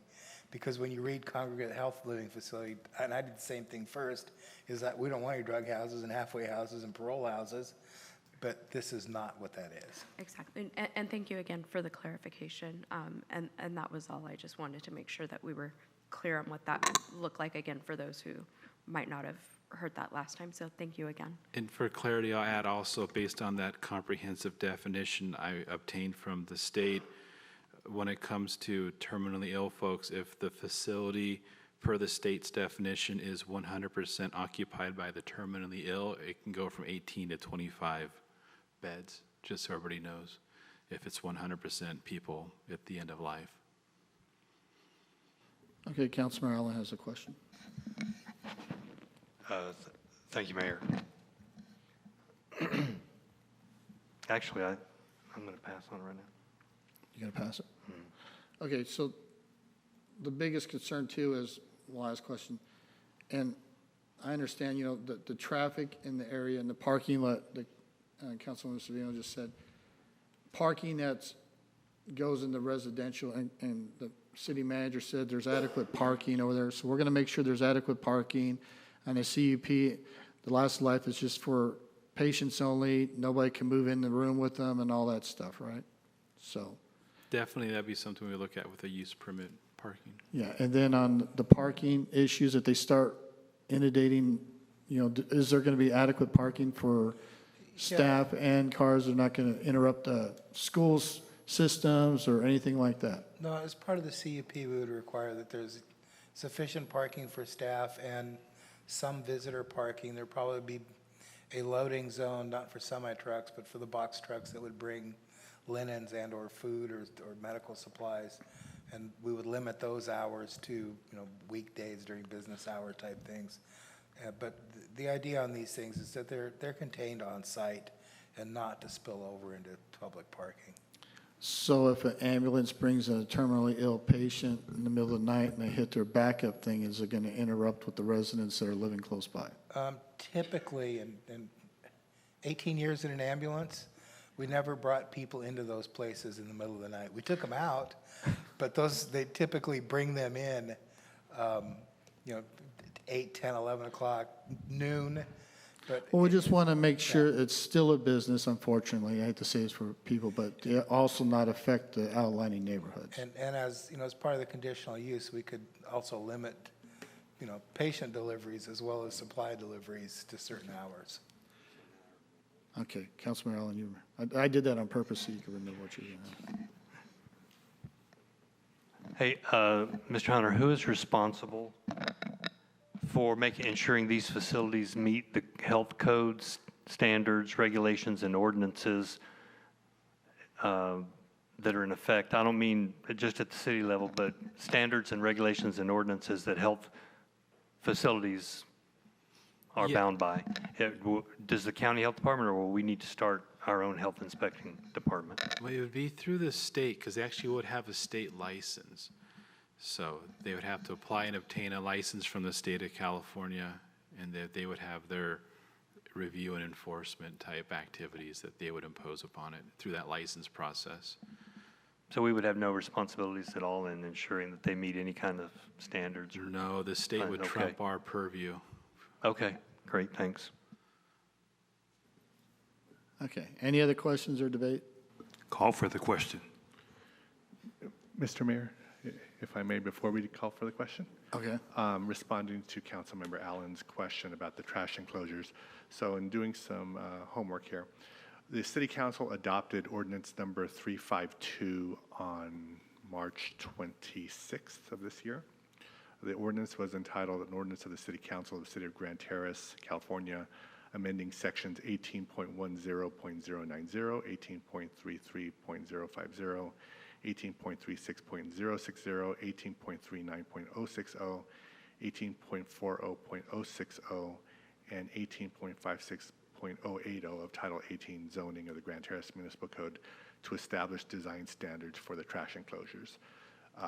So the ordinance adopted revisions to each of those sections just cited, and they are in effect as of now. Unfortunately, our online zoning code has not been amended to reflect that adoption. So what I'm going to recommend to the council, and I don't know if the city clerk wants to chime in at all on this, but this is what I would suggest. I would add a section 18 to our ordinance that we're adopting tonight. The statement would be as follows. To the extent that any code amendment herein does not reflect the code provisions adopted by ordinance number 352 on March 26, 2024, which amended sections 18.10.090, 18.33.050, 18.36.060, 18.39.060, 18.40.060, and 18.56.080 of Title 18 zoning of the Grand Terrace Municipal Code, which have not yet been updated and reflected in the online municipal code as of the date of this ordinance. The provisions amended in ordinance number 352 shall supersede this ordinance and be reflected in the zoning code. So at least it's reflected. That is the intent of the ordinance. I don't know if the city clerk has any comments to that, or that would be. Did you get all that, Barbara? I'll send it to you. Don't worry. I'll send it to you. But any issues with that approach? Okay. So I would ask that the maker of the motion include that as part of the motion. Okay, Councilor Henderson.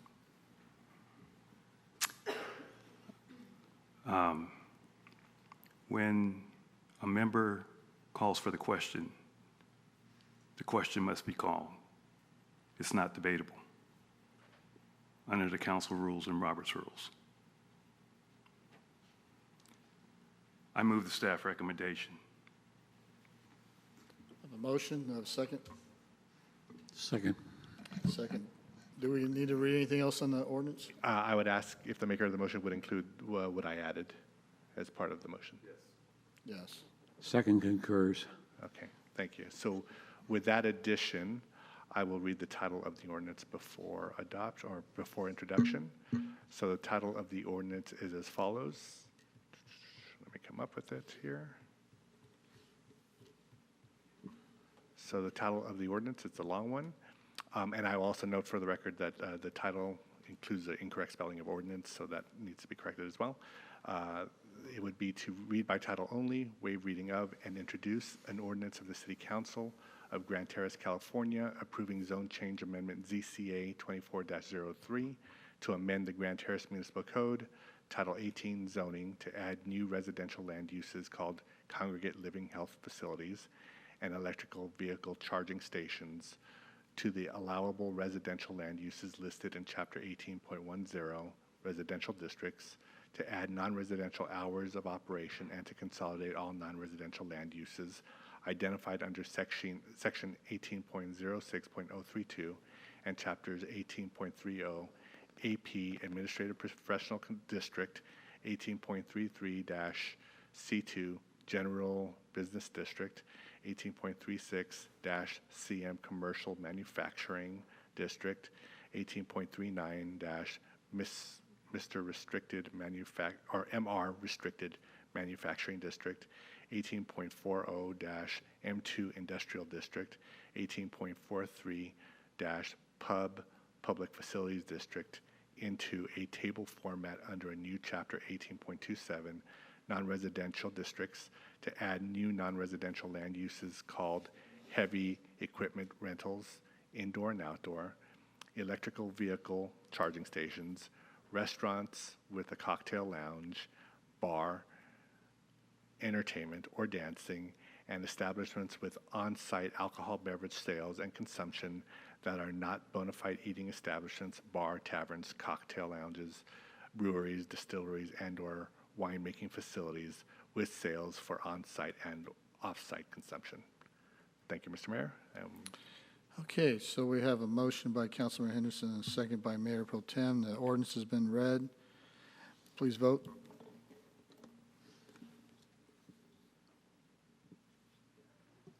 It passes unanimously. Thank you. Thank you. New business, none. Future agenda items. Any requests for future agenda items? This time, the City Council may propose an item for discussion or future agenda, duly agenda items. City Council meeting consent. Do we have any future agenda items requests? None. City Council communications. Councilwoman Michelle Savino, you have anything would you like to say? Yes. So at our last meeting, we did give some grant awards to a few of our nonprofits locally. I was able to connect with all three organizations and connect them with the Redistribution Center, Giving Children Hope. So I know Mr. Machado here was earlier. What they do is just diapers. And so just for our audience and anyone else involved with nonprofit work organizations, if you would like an introduction, by all means, let me know. I'm just happy to help local organizations stretch their dollar, especially in this economic climate. We also attended Loud Burger's grand reopening. I know that every single meeting, the mayor did mention that. I say Loud Burger every meeting. But we attended their grand reopening, and again, just excited to have their business here.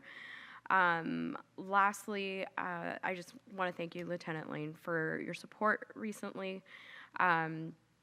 There was a local business where it appeared there were two unhoused people there, one of them just not looking well. And I know that sometimes community members may feel that it's frowned upon to call law enforcement, but from where I stand, I always think it's better to be safe than sorry, to make sure, just because this is a community that doesn't always have access to medicine or healthcare or mental health access, just because of their living situation, that we're able to get somebody out there to connect with them, see what they need, and just make sure overall a wellness check. We don't know what their background is, what their life is, who their family is, and so it's always good just to do our due diligence. So thank you again for your support with that. Thank you. Councilmember Henderson? I want to congratulate the family that developed the Loud Burger restaurant. It's a wonderful business enterprise on behalf of the city. Loud Burger, we just approved probably not certainly the largest project in the history of Grand Terrace with the Gateway Specific Plan. But at the same time, we have a small business entrepreneur that's doing wonderful things on behalf of the city, as well as other members of the business community. So I just wanted to extend my congratulations in that regard. Thank you. Thank you. Councilmember Allen? Thanks, Mayor. I got to tell you where I was at last meeting that I missed. I was invited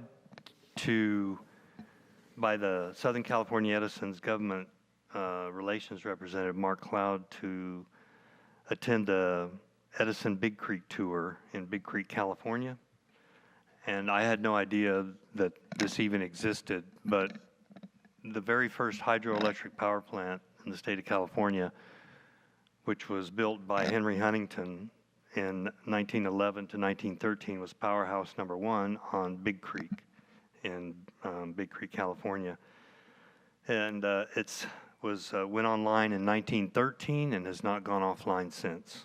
And since that time, Edison merged with Pacific Power and Light in 1917, and since that time they have created 6 major lakes, and using 27 dams and multiple smaller forebays, they call them, and aft bays, but 6 major lakes with these big dams, the biggest one being Shaver Lake. And Shaver Lake is owned by Southern California Edison. It's over 2,200 acres in surface area, and it's surrounded by over 20,000 acres of forest land. And all that is called Camp Edison. And you can go camping there and water skiing on Shaver Lake if you want to, because it's open to the public.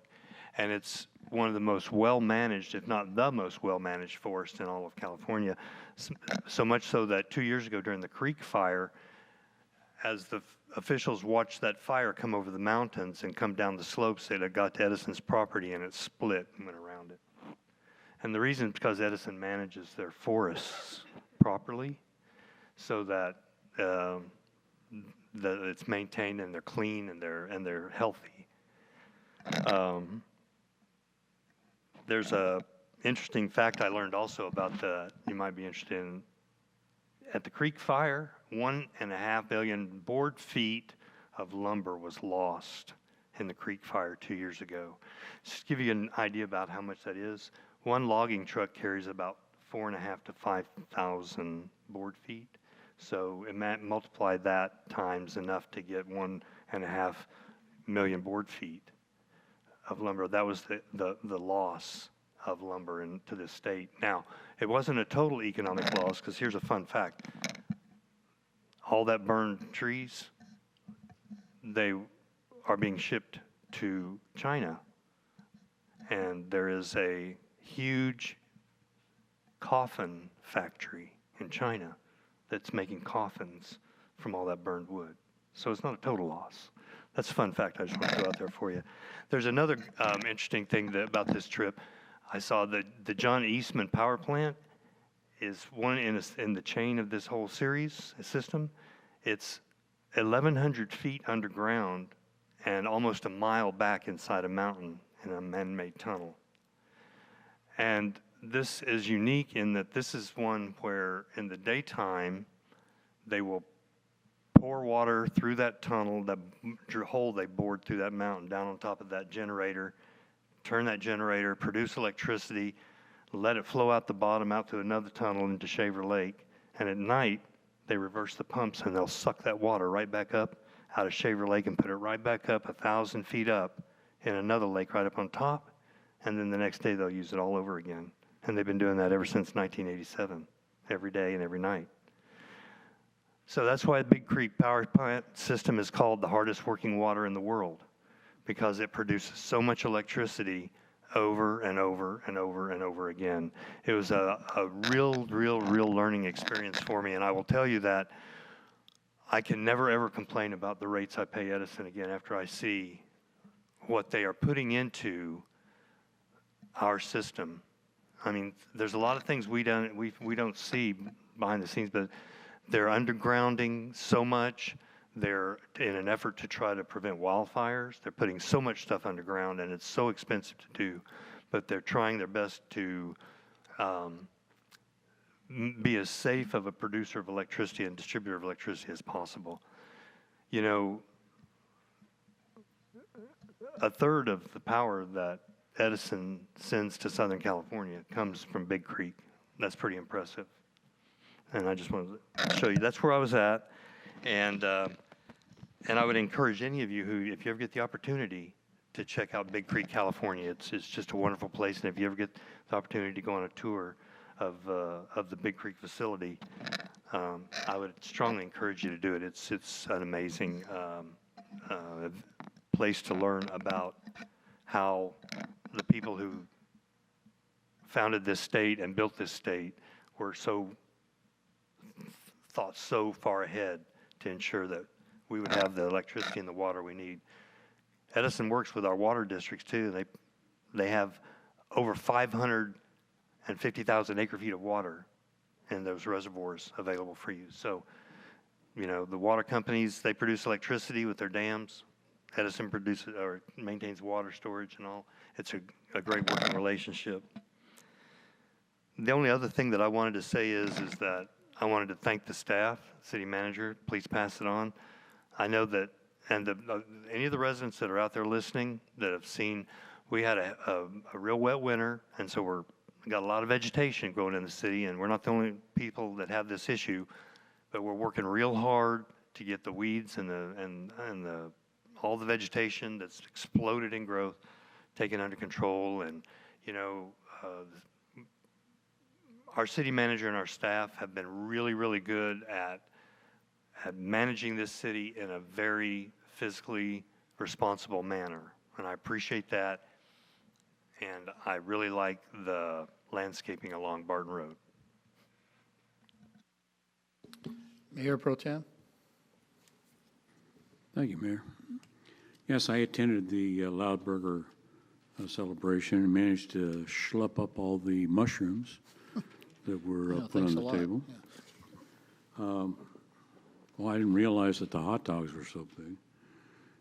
I'd like to pose this as a kind of a thing to think about. Whenever an outside reviewing agency unnecessarily delays processing of a use proposed within our city, that we have the right to step into those authorities' business and break the impasse. And I'm going to cite the Baskin-Robbins thing for a very simple situation. I've heard that the county health has held that project for quite a while, and they have a different incentive than we do. And so if it's going to take some council participation or if it's going to take some staff time, I believe that we need to help these folks that are struggling to get started in a business when they get stopped up by unneeded bureaucracy that is quasi outside our control. I think it's time for us to step into them good and hard, and march on heads until we get to the point where there's somebody that really doesn't like that kind of pressure and they finally react. And that's all I have. Thank you, Mayor. So should Baskin-Robbins open up a vending on the streets, Mayor Pro Tem? I'm sorry? Should Baskin-Robbins just open up on the streets because they don't have the same, rules and regulations? Oh, that's just a joke, but anyway, no, you're right, and we had a representative from the county here, so we'll reach out to them, and I'm sure the city manager, he could tell us in his comments what's holding it up, because it would be nice to have that place open, especially during the summer. But the only thing I had to say, thank you for the local fire departments for putting out the fires. I know a lot of residents were concerned. We don't have any big trees in our areas, low-lying grass fires. It'll all grow back next year, but still, you got, embers and everything floating around. And then, of course, we have the wild burros up there. They're going to relocate. And of course, thank God I got fire insurance because it took 30-plus days for the Fair Plan Act to come and, fire district that I got denied fire insurance because CAL FIRE redistricted me. I don't know why. But just thank you. And if you've been here long enough, you have seen Blue Mountain catch on fire. And but they're saying one of the main causes, what caused this one, because unfortunately homes caught on fire, was illegal fireworks. And we're still hearing them. We're still hearing that boom like at 10:30, 11 o'clock at night. I don't know if the guy does like a good night call. But we really have to, I think next year we've been saying this and we've been on them, but I don't know if it calls for extra hiring. I'll volunteer Lieutenant Lane to sit in the vehicle with one of the guys and stuff, or be a spotter up there on top of Blue Mountain. We just start hitting a couple of them because it's the same ones over and over. And as you're lighting that, and this is our livelihood. This is where we live. We don't need to have somebody who wants to celebrate and just way off the season and light the mountain on fire. So, but thank you for the fire department for doing it. I know I saw Loma Linda's ladder come by. I was like, where are they going? I don't know if they needed to get that ladder again on top of the mountain or what, but I seen them go by, and I know Loma Linda helped. And it was really weird to see Loma Linda's, big ladder truck come through. And then I saw their fire chief. So I know when stuff happens, it doesn't matter what county, what city, anywhere. When help is needed, everybody comes together.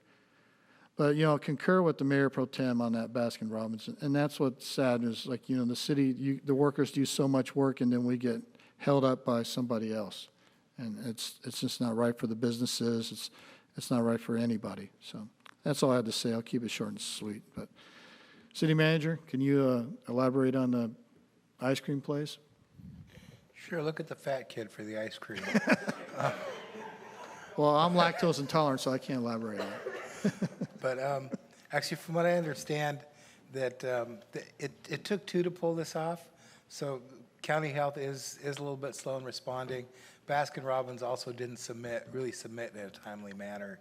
They should have submitted when they started construction, and they waited until they were almost done. So it's working its way through the county, and unfortunately, we missed Scott, but we'll see what kind of pressure we can apply to get that moving forward. So we're going to have Scott go to the county office tomorrow with the ice No, cream scoop? not our Scott. Okay. Scott from. Oh, okay. So we'll give him an ice cream scooper and tell him to Yeah, hook us we'll give him a little white hat and ice cream scoop and send him down there.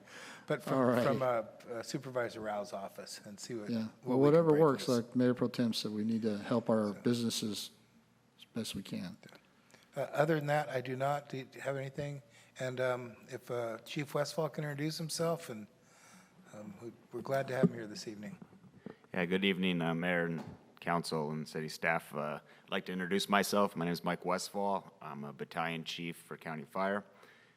I've spent the last 4 years, I was in the division that oversaw Fontana, and then I requested to work for Chief Yeager here in the division that covers San Bernardino and Grand Terrace, and so I just recently moved over here. This was a good opportunity for me. Chief Yeager is not in the area right now tonight. He's on a management team managing a large fire that's up in the Klamath National Forest, so he's not able to attend, so he asked me to, and he thought this would be a good opportunity for me to introduce myself as well. So more importantly, I oversee the battalion that's South San Bernardino and includes Grand Terrace. So I'm one of your 3 battalion chiefs that oversee all of Grand Terrace. So I wanted to make sure you guys got to see my face and know that I'm one of your 3 chiefs that'll be here for you guys. And thank you for the thanks on the fire. It was obviously a threat, obviously, to Grand Terrace, so we wanted to make sure that it was protected, and they did a good job stopping it and keeping it where it's at, and I'll pass on that thanks. And I'm not sure why Loma Linda was there with the ladder truck, other than maybe they just wanted to go see it, but typically when smoke's in the air, we all send resources to go get eyes on it to make sure that our areas aren't threatened, and that if we need to send resources to protect our areas, we will. And when the smoke's in the air, you're not really sure where it's at. You got to make sure you get eyes on it. So, but that's all I have. I thank you guys for allowing me to come tonight and introduce myself. Well, thank you, sir. Thanks for coming. Thank you. And we had a long meeting tonight, so that's why your partner didn't show up tonight. Yeah, he got me good, huh? Yeah, he did. He got you. He's up there eating out those cater trucks right now. Exactly. Yeah. Lieutenant Lane, you have anything? I don't have anything in particular unless you do. Oh, yeah, August nights, night out. National Night Out. National Night Out, yeah. I believe this year it's going to be in Loma Linda because it was here last year. So I think that date is going to be the 28th. And it will be at Citrus Trails Park, which is near the new VA site off Redlands Boulevard. So Yeah, it's a just nice a little park. bit to the southeast of that. So hopefully it'll be cool by that day. Well, yeah, August 28th, I doubt it. Wishful thinking. They do have shade out there, which is a good thing. And we did it out there a couple years ago, and I think we pushed out 250, 300 hot dogs and hamburgers and all that. So it was a great turnout, and we're hoping for another great turnout. A lot of folks from Grand Terrace came out, too. All right, sir. Well, Mr. Mayor. thank you, Councilman Henderson. Thank you, Mr. Mayor. Lieutenant Lane, is it too soon to provide an update on the sheriff's substation? Sure, I can get into some of the things that have happened. So since the ribbon cutting, we've continued with some of our improvements and enhancements to the building. So we currently have, as of last Friday, brand new carpet throughout the entire space that was generously donated. Everything that we've been doing in there since the ribbon cutting has been donated, and Johan and I will be working on some official thanks to those folks. We'll get everybody here and we'll do that. So I don't want to jump ahead of myself, but he and I and a couple other people managed to install a surveillance system so that the deputies working inside the building can see what's happening outside the building. So they know at 2 o'clock in the morning when they're walking outside, what they're walking into. Some appliances in the kitchen have been upgraded as well, again, through more generous donations from businesses and people here in the city. So again, we'll do some more formal appreciation to those folks, hopefully at the next meeting. But things are still coming along, and we're continuing just to try to make that space a much more comfortable working environment for our staff, but also a sort of inviting place for people in the community to come and talk to the deputies if they have any questions, if they have any issues that need to be addressed. So If we can't come to you, you can certainly come to us, and looking forward to continuing this process. Thank you. That's great, the community coming together, and then, I know, really, looking out for them. And do they have a karaoke machine in there? No, not yet. I think that's coming with the frozen margarita machine. Okay. Anyway, thank you, Councilor Henderson, for bringing that up. Okay, we'll go ahead and close that. Now we're going to recess the closed session. A closed session is public employee performance evaluation pursuant to section 54(957) and B1, we're city manager.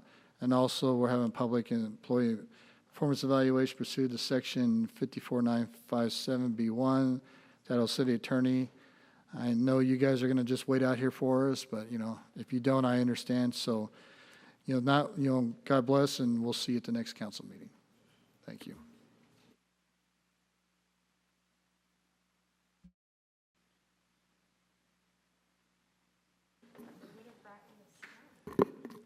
So we'll go ahead and reconvene from closed session. No reportable actions. Adrian, do we have anything to add? Two notes. First off, for the closed session regarding the city manager, direction was provided to city attorney, however, no reportable action. And for city attorney, no action taken, no direction provided.